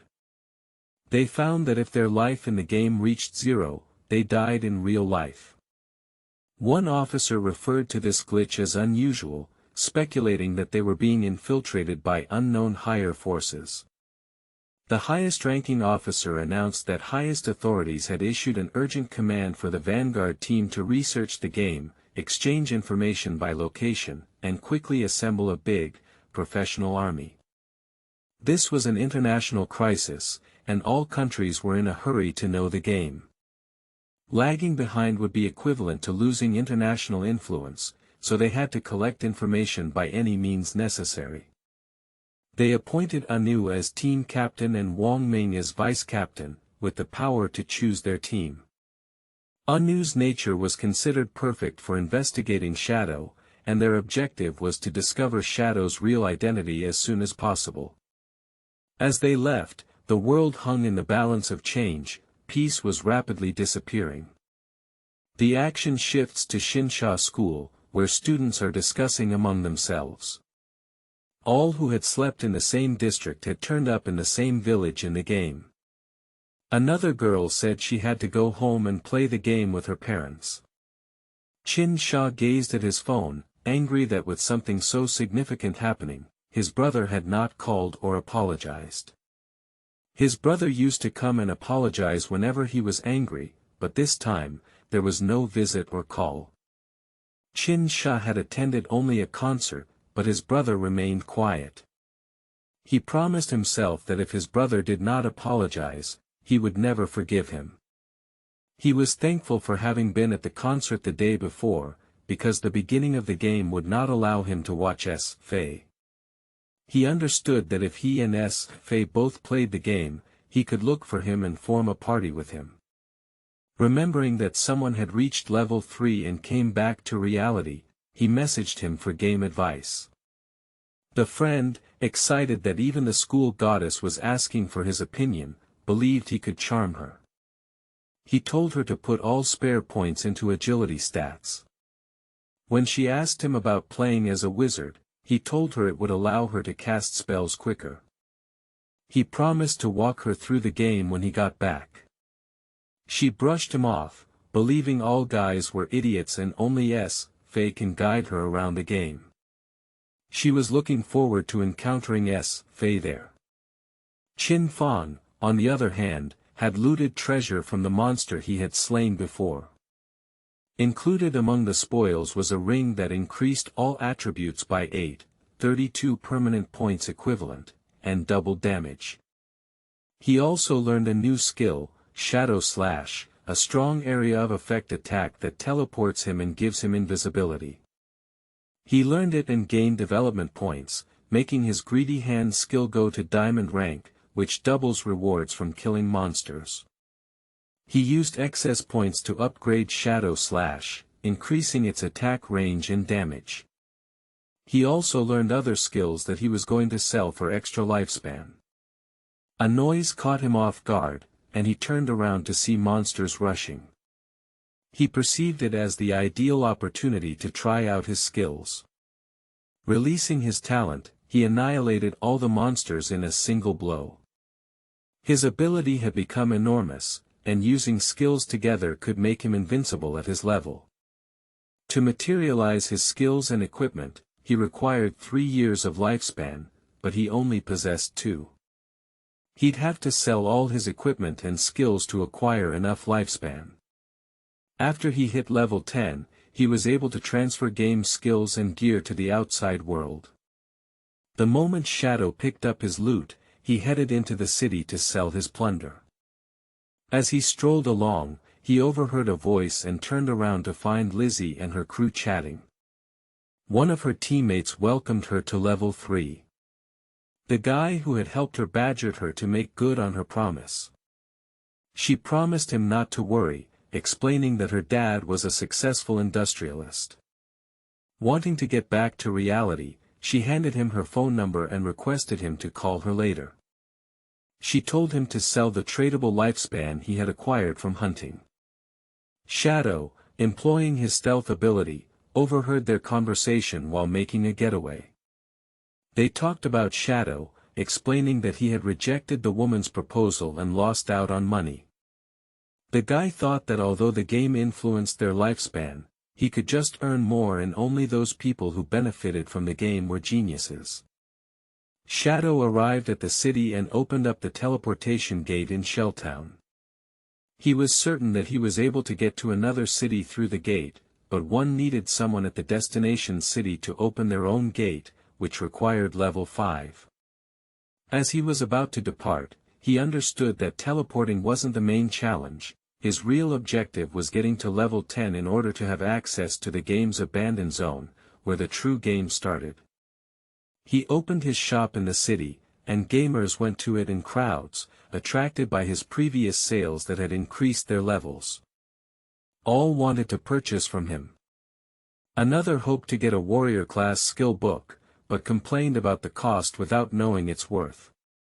Shadow sold everything he had and knew in less than 1 minute, adding some lifespan, still short of what he needed to materialize his level, attributes, profession, and equipment. He had a long journey ahead. Other players encouraged him to sell more, regretting they'd been unable to get it. A woman came to Shadow and bought a ring, a storage ring, which added room to 12 slots. Upon Qin Feng's realization that it was an uncommon storage item, he added that the majority of players could only afford 3 backpacks, but this ring was additional space. These types of rings might fall from any beast, but there was an incredibly low chance that they would do so. She was exceedingly lucky to get one. Shadow asked how much the ring cost, remembering it was worth 3,600 days of life in his previous life. She didn't care about his life. She asked him to invite her to his party to kill a boss monster. Shadow agreed and invited her to his friend list. As they were about to leave, Shadow asked about the boss. She told him it was a gold-ranked beast, sort of like a sunk ship in the swamp. He remembered it in an instant, the Golden Ghost ship, a seldom-seen rare special boss which would show up at any level but rarely showed up. It dropped unique quality equipment, and in his former life, when it showed up, it meant guild wars over it. He was amazed by her fortune at finding it and the storage ring. Recalling memories of having heard a koi fish from the past, he inquired why she found him. She narrated that she was out with her group to hunt, and after their expedition, took a walk and was wandering under some rocks when they found him lying there. It was certain now that she was the koi fish and was the part of Ming Wang's squad famous for tracking down unusual bosses, treasure boxes, secret forts, and temples. He had not expected the gossip to be true. She blushed, inquiring why he gazed at her so intensely. Prepared to depart the village, they were observed by a man who had concealed himself behind a tree. He hurried to inform his employer, who was hiring for his crew. He told him Shadow had departed with a woman, and the boss smiled, supposing even Shadow could not avoid her charm. He told his men to follow them. As Shadow left, he warned her that if the boss fell non-mage gear, he'd take it. She wanted to know what happened to other members, and he explained that if no assassin equipment fell, he'd take nothing. She asked him if he'd resell any boss drops at a discount, and Shadow agreed. She requested him to wait for the boss fight to join the captain and her squad and started asking them where they were going. Shadow informed them they were going to fight the boss monster. Anxious and surprised, she questioned how they were going to battle it without her, as Shadow's hidden ability was to camouflage, but she couldn't engage in combat. He promised her he'd fight the boss alone, and she only had to watch from a safe distance. Shaking, she couldn't imagine how anyone would fight a gold-ranked boss alone, realizing Shadow was even stronger than she had imagined. Shadow disappeared in front of her, and she was left agog. She searched wildly, calling out his name. Those who were following her thought Shadow had left her in the wilderness and hastened towards her, looking at her beauty and equipment. With stealth, Shadow went to them before they could take her, killing them with a single skill strike. Their loot was pitiful, hardly worth his time. Showing up again, Shadow had to deal with her inquiry as to where he'd gone. He told her stalkers were trailing them, so he sent them off to the city. Believing he'd gone off for a private moment, she remained silent. He instructed her to quit talking and proceed first. Qin Sha went into the game, excited about its realistic environments. She had obtained the secret class sacrifice. Even being inside the game, her mind obsessed over Song Fei, motivated by resentment toward her brother for not finding her. She convinced herself that without him, her secret class and classmates' protection would suffice in leveling up. Looking at the leaderboard, she found Chef on top. Discrediting her level 3 classmates' claims, she thought Shadow was the master of the game. To level up, she would need to find him. Overhearing someone speaking, she saw Manhwa, who had newly joined the game, conversing with his teammates. They were upset, not being able to contact their friend. Manhwa inquired about what they would do in the absence of a healer to kill monsters. Upon hearing that, Qin Sha walked up and offered her help, showing off her secret class, sacrifice. Shadow and the woman moved towards the boulder where she'd seen the boss monster earlier. The boss still lingered around, patrolling beneath the cliff. Shadow assured her that it was indeed the same golden ghost ship that he'd killed before. Setting his stealth on, he asked her to hold her position and left her fighting alone. Going down to the boss's domain, Shadow understood that death here would deprive him of all his built-up lifespan. The gold-ranked boss would disappear in 45 minutes, but he considered this sufficient time to kill it. Employing Shadow Slash, he approached, each hit reducing the boss's lifespan. He proceeded with Poison Dart, striking the ship's bell, the ghost ship's weak point, not skeleton or hull, but the ghost fire bell on the ship's tip. The boss then attacked with an enormous area of effect water column. Dodging was difficult, but Shadow confirmed that putting all points into agility was a good choice. After the AoE, the boss launched Ghost of Water, creating 12 water ghosts, each as powerful as a silver-ranked monster. Standing in the middle, Shadow understood that if he didn't kill them, the boss would keep calling them back every 3 minutes.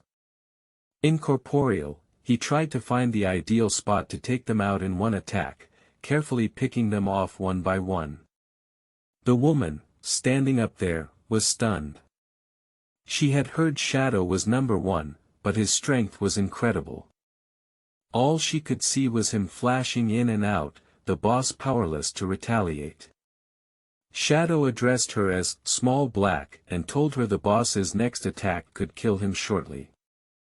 Frightened and confused, she told him he had the advantage and called him out, explaining she was not Small Black but Black Plum, or Big Plum.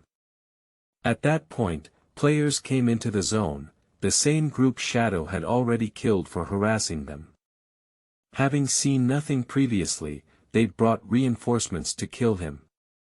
Their scout informed their boss of Shadow and the woman's location, and their boss set up to attack.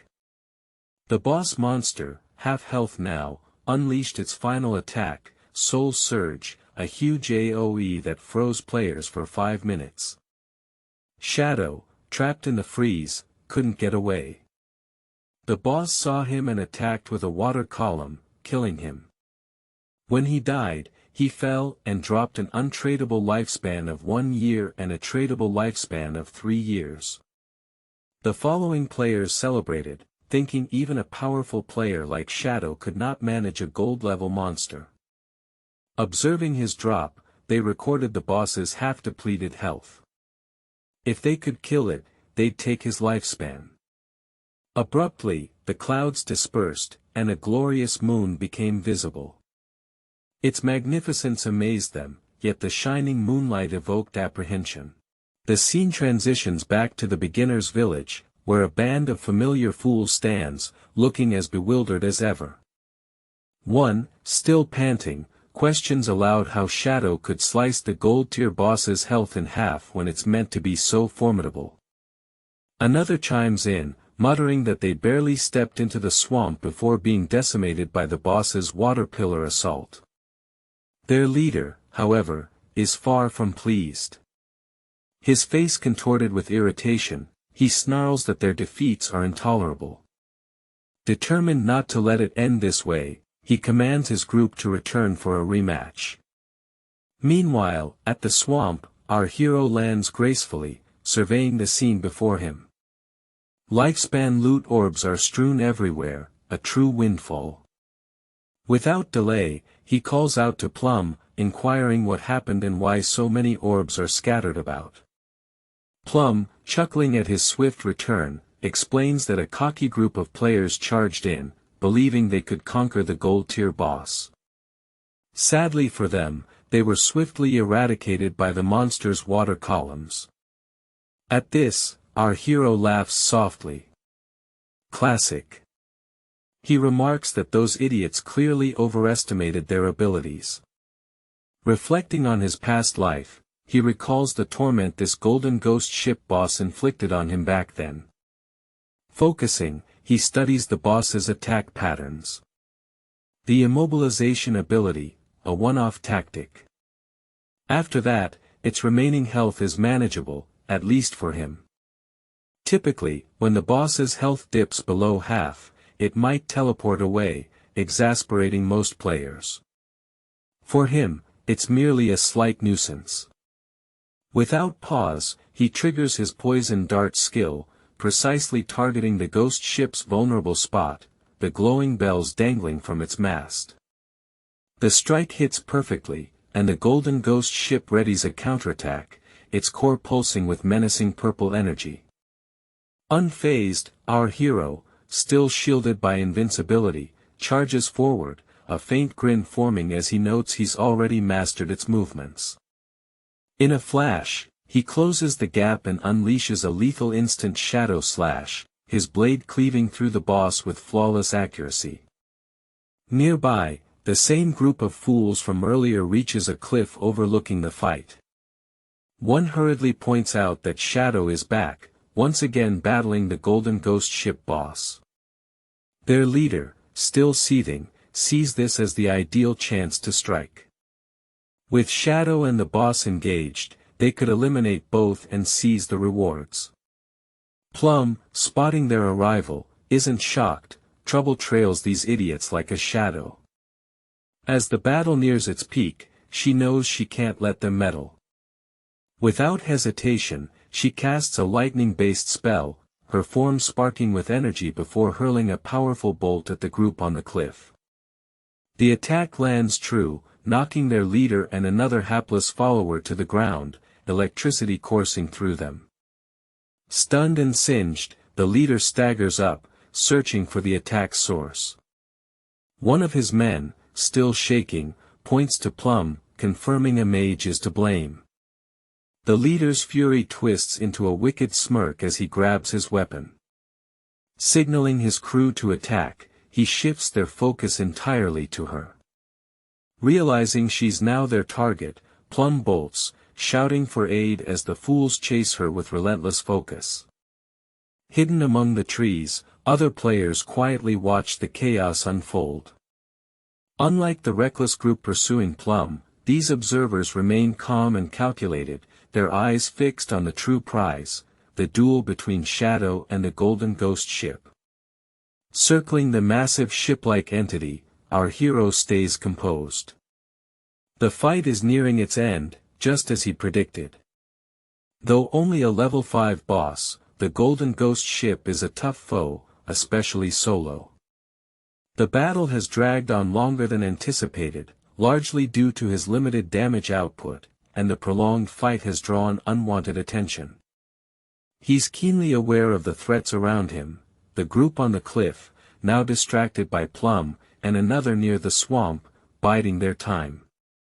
Their strategy is clear: wait for him to deliver the final blow, then ambush him before he can claim his spoils. Before they can act, the battle reaches its crescendo. With one last strike, the Golden Ghost ship collapses, its colossal form shattering on impact. The system confirms his triumph: the protagonist has vanquished the gold-grade boss, Golden Ghost ship. He's awarded 4,800 experience points, boosting him to level 8, plus 7 evolution points and 216 days of tradable lifespan. As the boss dissolves into loot, he allows himself a fleeting moment of pride. The monster fought well, but it erred in thinking it could best him, a fatal misjudgment. Without delay, he activates Shadow Sneak, his form fading into the shadows just as the lurking scavengers prepare to pounce. Back in the starter village, a server-wide system alert echoes, declaring Shadow as the first player to defeat a gold-grade boss, earning him 3 reputation points. The news sparks a frenzy among players, with many debating who this Shadow is and how he achieved such a feat. Some speculate about his origins, wondering which nation's starter town, Shell Town, belongs to. Surely, the first to slay a gold-grade boss hails from their city, right? Among the crowd, Wang Ming stares at the system message, stunned. Not long ago, Shadow was seen soloing a bronze-grade boss. Now, in such a short time, he's conquered a gold-grade boss alone. The vast gulf in power between Shadow and other players is staggering, leaving Wang Ming questioning how such a disparity is possible. Meanwhile, the protagonist's little sister is convinced Shadow is the strongest. If she can persuade him to help her level up, she'll reach her goal faster and finally meet her crush, Song Fei. At the swamp, the battle's aftermath is clear. The Golden Ghost ship has dropped an astonishing amount of high-value loot, exceeding all expectations. The players hiding nearby can't help but remark on the loot's worth, their greed palpable. Their leader quickly evaluates the situation, noting that Shadow hasn't claimed the drops, suggesting he's still close, likely cloaked by invisibility. Cautious yet resolute, he orders one of his men, Guang, to uncover Shadow's position and eliminate him before he can secure the rewards.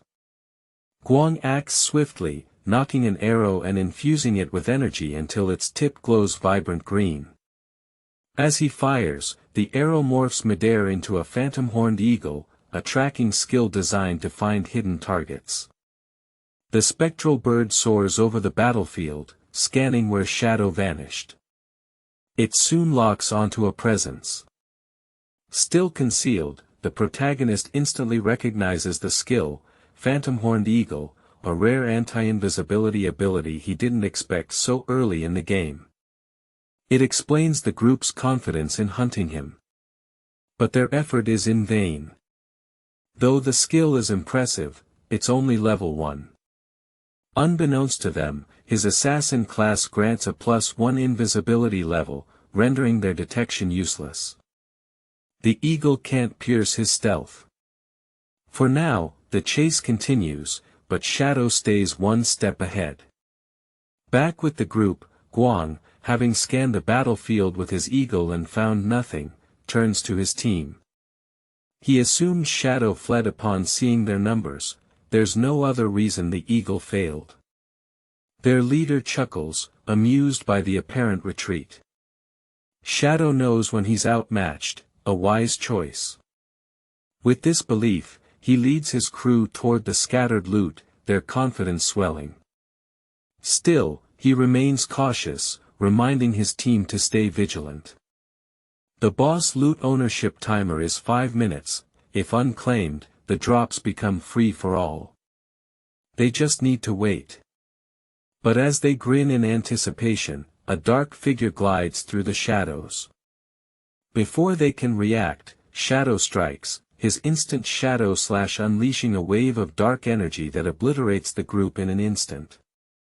Their bodies collapse into loot, their plans crushed before they knew what hit them. Standing in the quiet, our hero casually notes how serene it is now. With no interruptions, he turns to the towering pile of loot. But a thought lingers, where's Plum? No matter, he'll track her down later. For now, something more pressing catches his attention.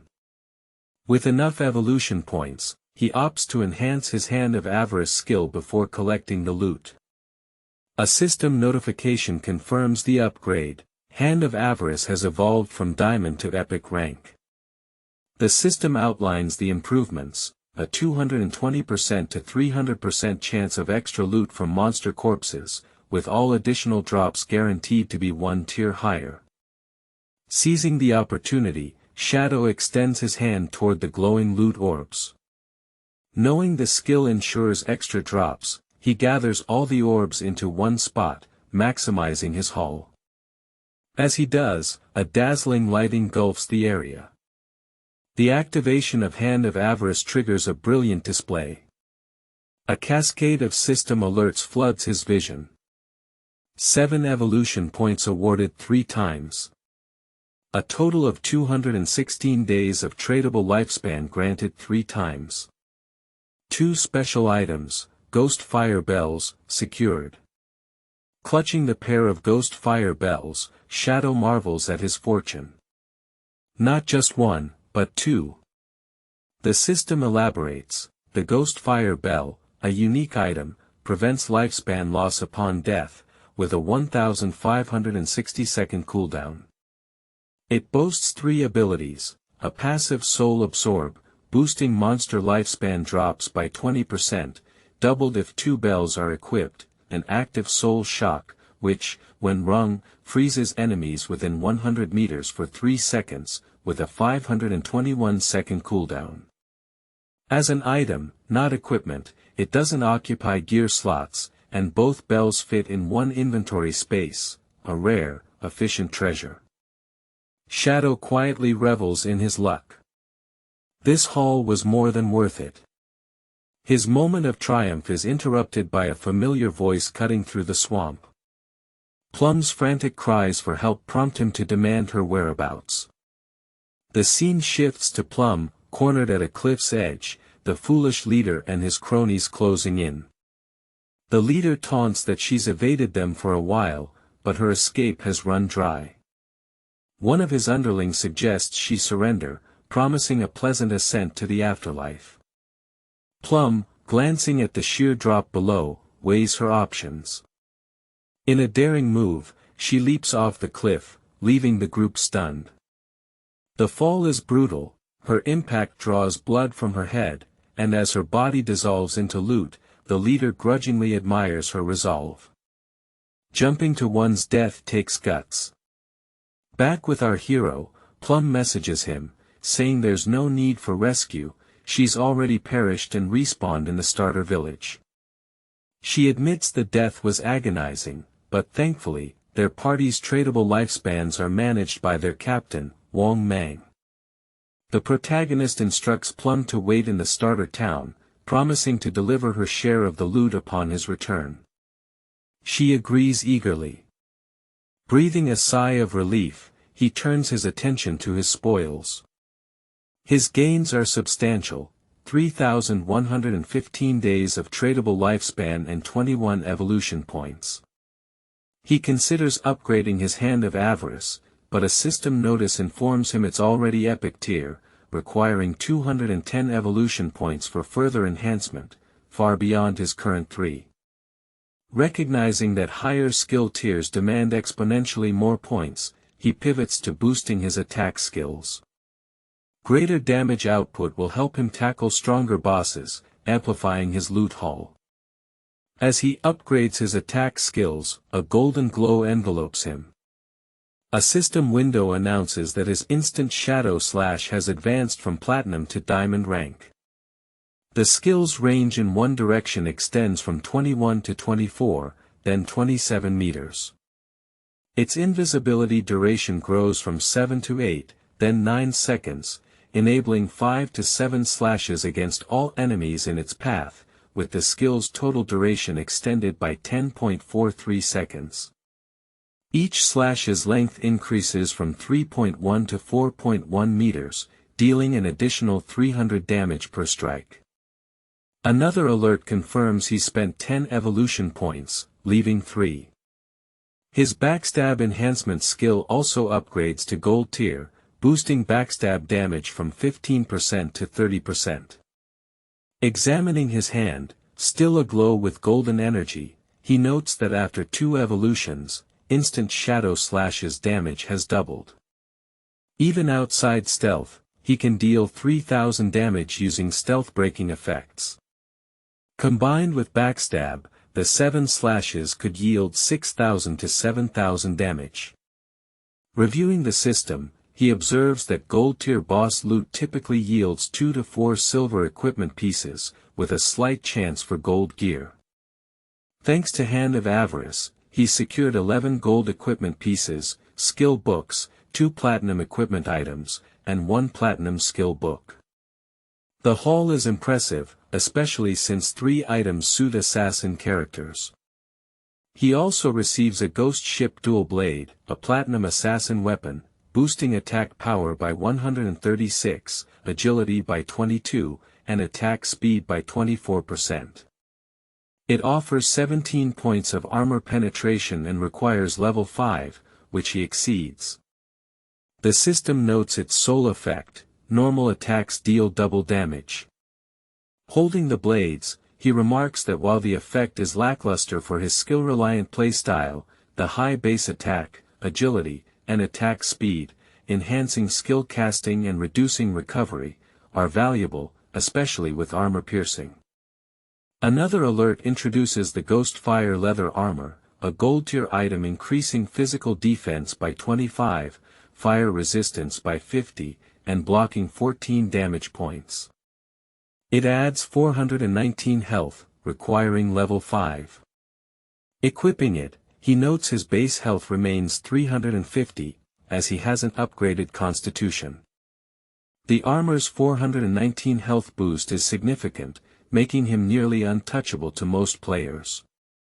He opts to render the armor invisible, preserving his assassin aesthetic. Other players won't see his gear without checking the system interface.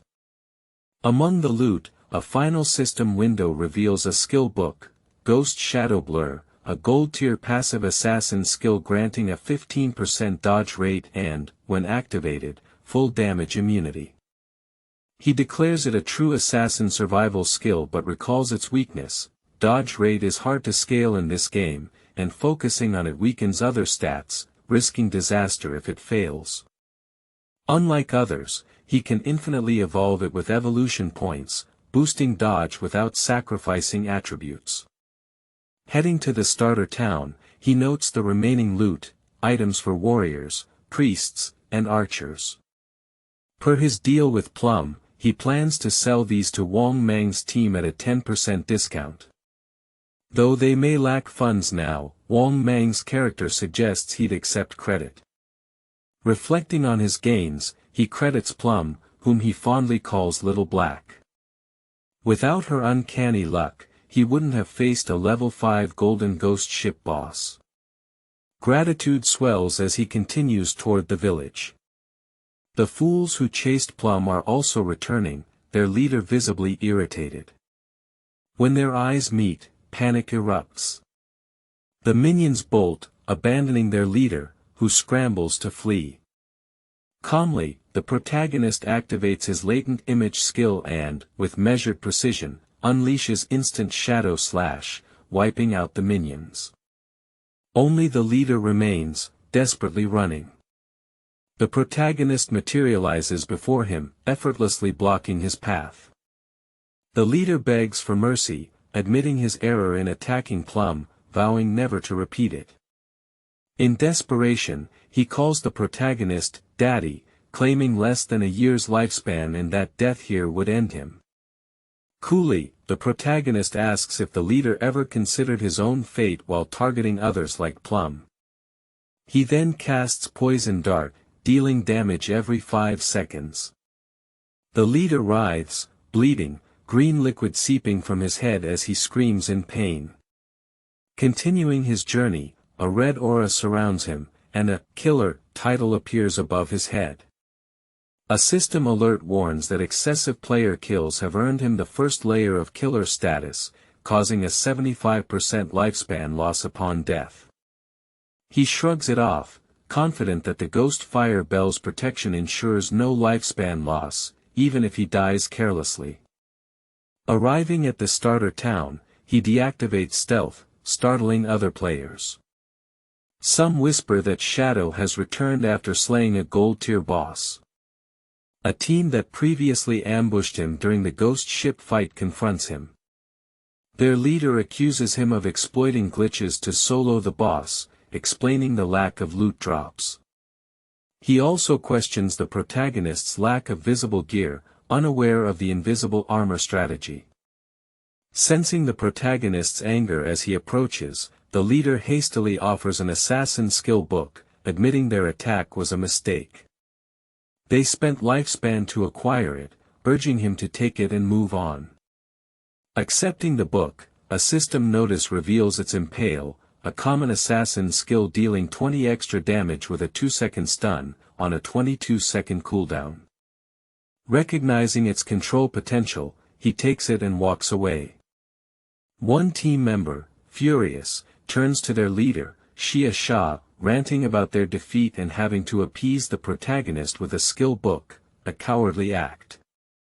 Another agrees, questioning when they've ever been so humiliated. The first insists they rally allies, claiming even minimal collective effort could crush Shadow. Why fear him? Xia Sha interrupts, noting Shadow's rapid leveling suggests a hidden edge. If they locate him in reality and capture him, they could uncover his secrets and enslave him for resources. The team's mood lifts, praising Xia Sha's cunning. He adds that his family will send a woman to seduce Shadow for information, noting his foreign voice implies he's an outsider, likely poor. Xia Sha concludes they'll hire a professional beauty, certain Shadow will fall for the trap. Meanwhile, we rejoin our protagonist, happily reunited with Plum. He fondly calls her Little Black and urges her to accept the trade so he can share some of the spoils with her. With her characteristic radiant smile, Plum thanks him but corrects him, saying her name is actually Big Plum, not Little Black. In the next scene, Plum eagerly tests out the loot she received from him. She exclaims that it's absolutely incredible and that she'll rapidly grow stronger. She explains that the skill and necklace he gave her have greatly enhanced her damage output and more than doubled her mana regeneration. With gratitude, She thanks him, and he replies that it's no big deal, just part of their deal. The protagonist then asks for the space ring Plum promised, which she cheerfully hands over. Plum then reveals that while fleeing through the forest, she discovered an underground cave that seems to be an entrance to a ruin. She asks if he's interested, and he's briefly taken aback, marveling at her uncanny luck. First the Golden Ghost ship, now a ruin entrance. He realizes befriending her could be highly beneficial and wonders if she would have shared this discovery if he hadn't given her the 2 gold items or if he tried to trick her with the space ring. Noting that his inventory has now expanded to 27 slots, he decides to go along with her plan. The protagonist asks Plum about Wang Mang's whereabouts. After selling some loot to her and the rest of their group, he intends to explore the ruins she mentioned. Plum agrees but mentions that Captain Wang Mang and the others are likely occupied training the new priest and won't be back for some time. Checking her system interface, Plum indicates that she has marked the ruins entrance on the map. She also notes that there are stone slabs hidden behind bushes, one of which she moved to conceal herself while escaping. Plum recounts that she had only ventured a few steps inside when she heard eerie screams, which terrified her so much that she fled, otherwise, she wouldn't have been caught by those fools. Hearing this, the protagonist swiftly activates his lantern image skill, turning invisible. He assures Plum he understands and will head to the ruins immediately, planning to trade with Wang Mang later, leaving Plum astonished by his rapid disappearance. We then follow the protagonist as he stealthily approaches the location Plum described. Still invisible, he reflects that he originally planned to find a grinding spot to reach level 10, but with the ruins so close, grinding seems unnecessary. He explains that in a starter town like this, ruins typically fall into 3 categories: tombs, cursed ruins, and temples of faith. Regardless of the type, he knows the minor enemies are bronze tier, with the possibility of silver tier monsters. To him, this represents a golden opportunity for lifespan and evolution points. Upon reaching the spot Plum indicated, he locates the stone slab she had shifted. Without hesitation, he slips inside. As he enters, he reiterates that beginner towns usually feature 3 types of ruins: tombs, cursed ruins, and temples of faith. He elaborates that tombs are straightforward, filled with swarms of monsters, making them tough to clear completely. Often, a gold-tier boss awaits at the end. Cursed ruins, however, house monsters tainted by the curses of ancient, malevolent gods. Some were once human but have either lost their minds or turned into ghosts after death. Temples, on the other hand, are home to zealous followers of these ancient, evil gods, with complex, maze-like layouts. Successfully clearing the latter 2 types of ruins yields a special item or skill book. Examining the murals on the walls, the protagonist confirms this is a temple of faith. Studying them closely, he recognizes their familiarity and deduces that the temple is dedicated to the ancient god of judgment, tied to the same origin as his Eye of Judgment skill. Deep within, faint cries echo through the temple.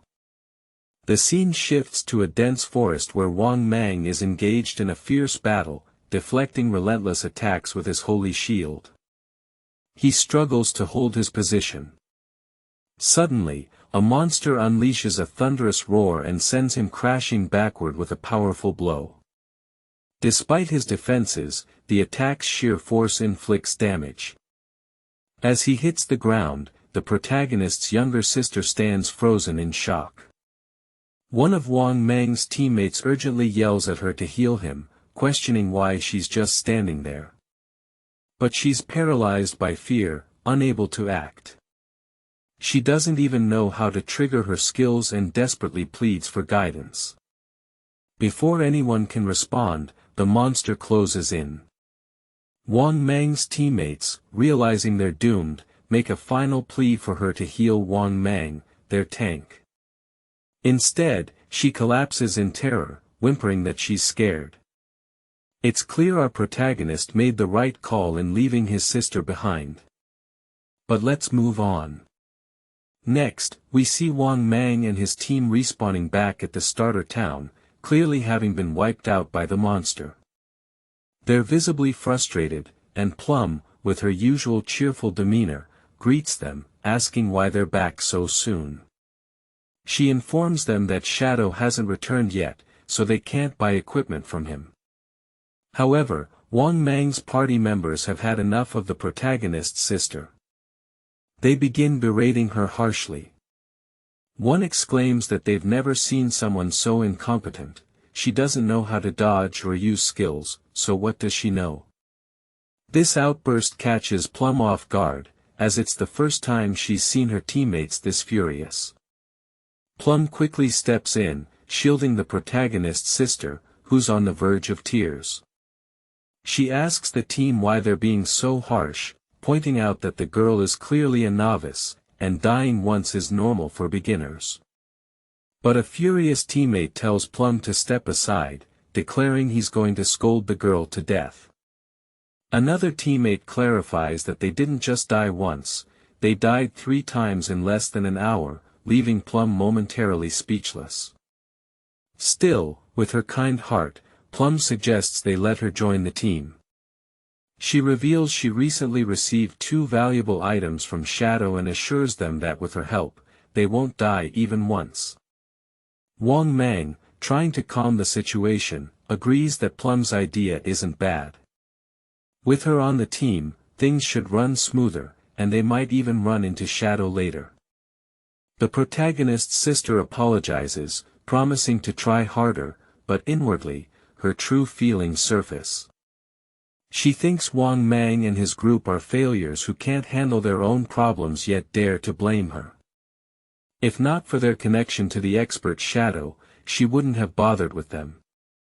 She even mentally calls Wang Mang and his team a bunch of idiots.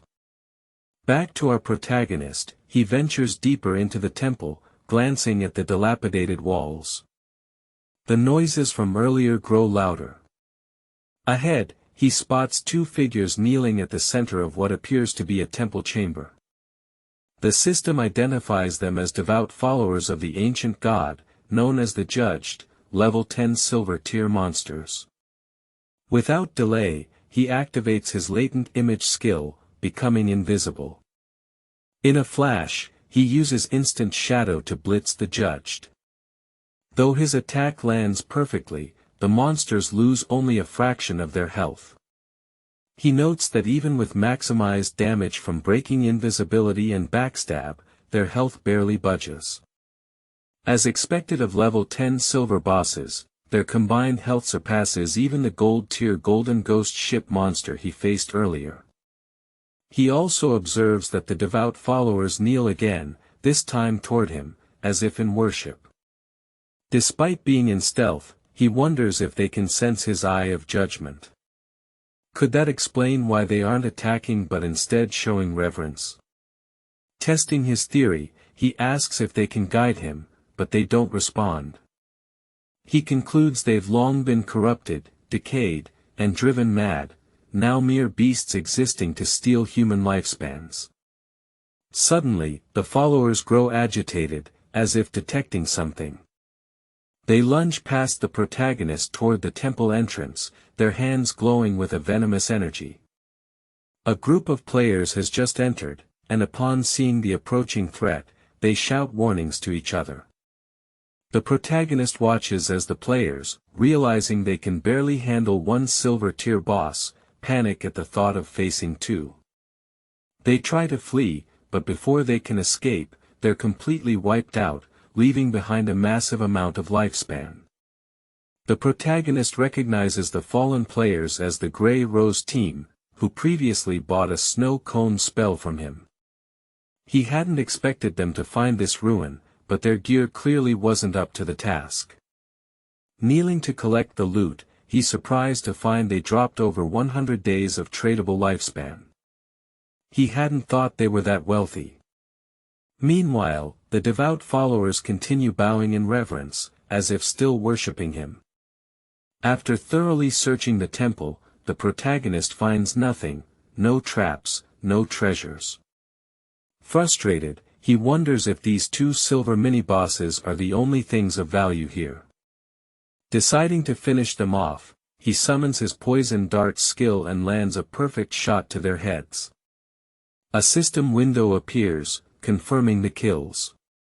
The protagonist has defeated two devout followers of the ancient god, earning 4,000 experience points.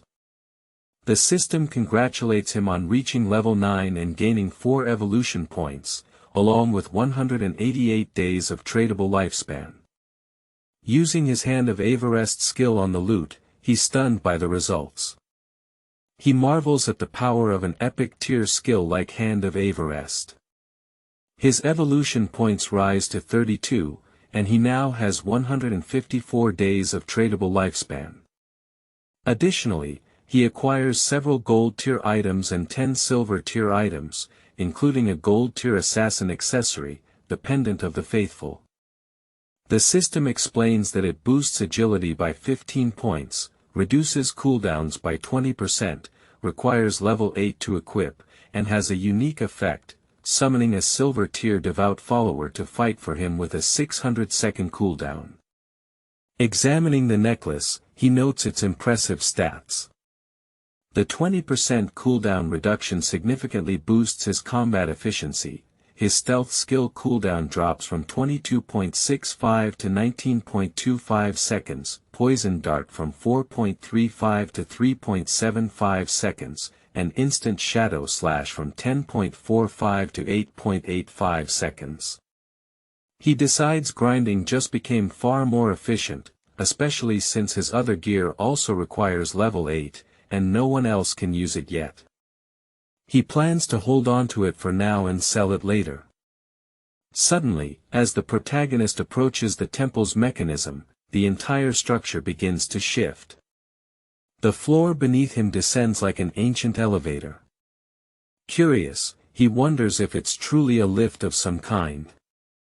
As he sinks deeper underground, the temple's upper section seals shut. After a few minutes, the platform stops. Estimating the descent, he guesses he's now 300 to 400 meters below ground.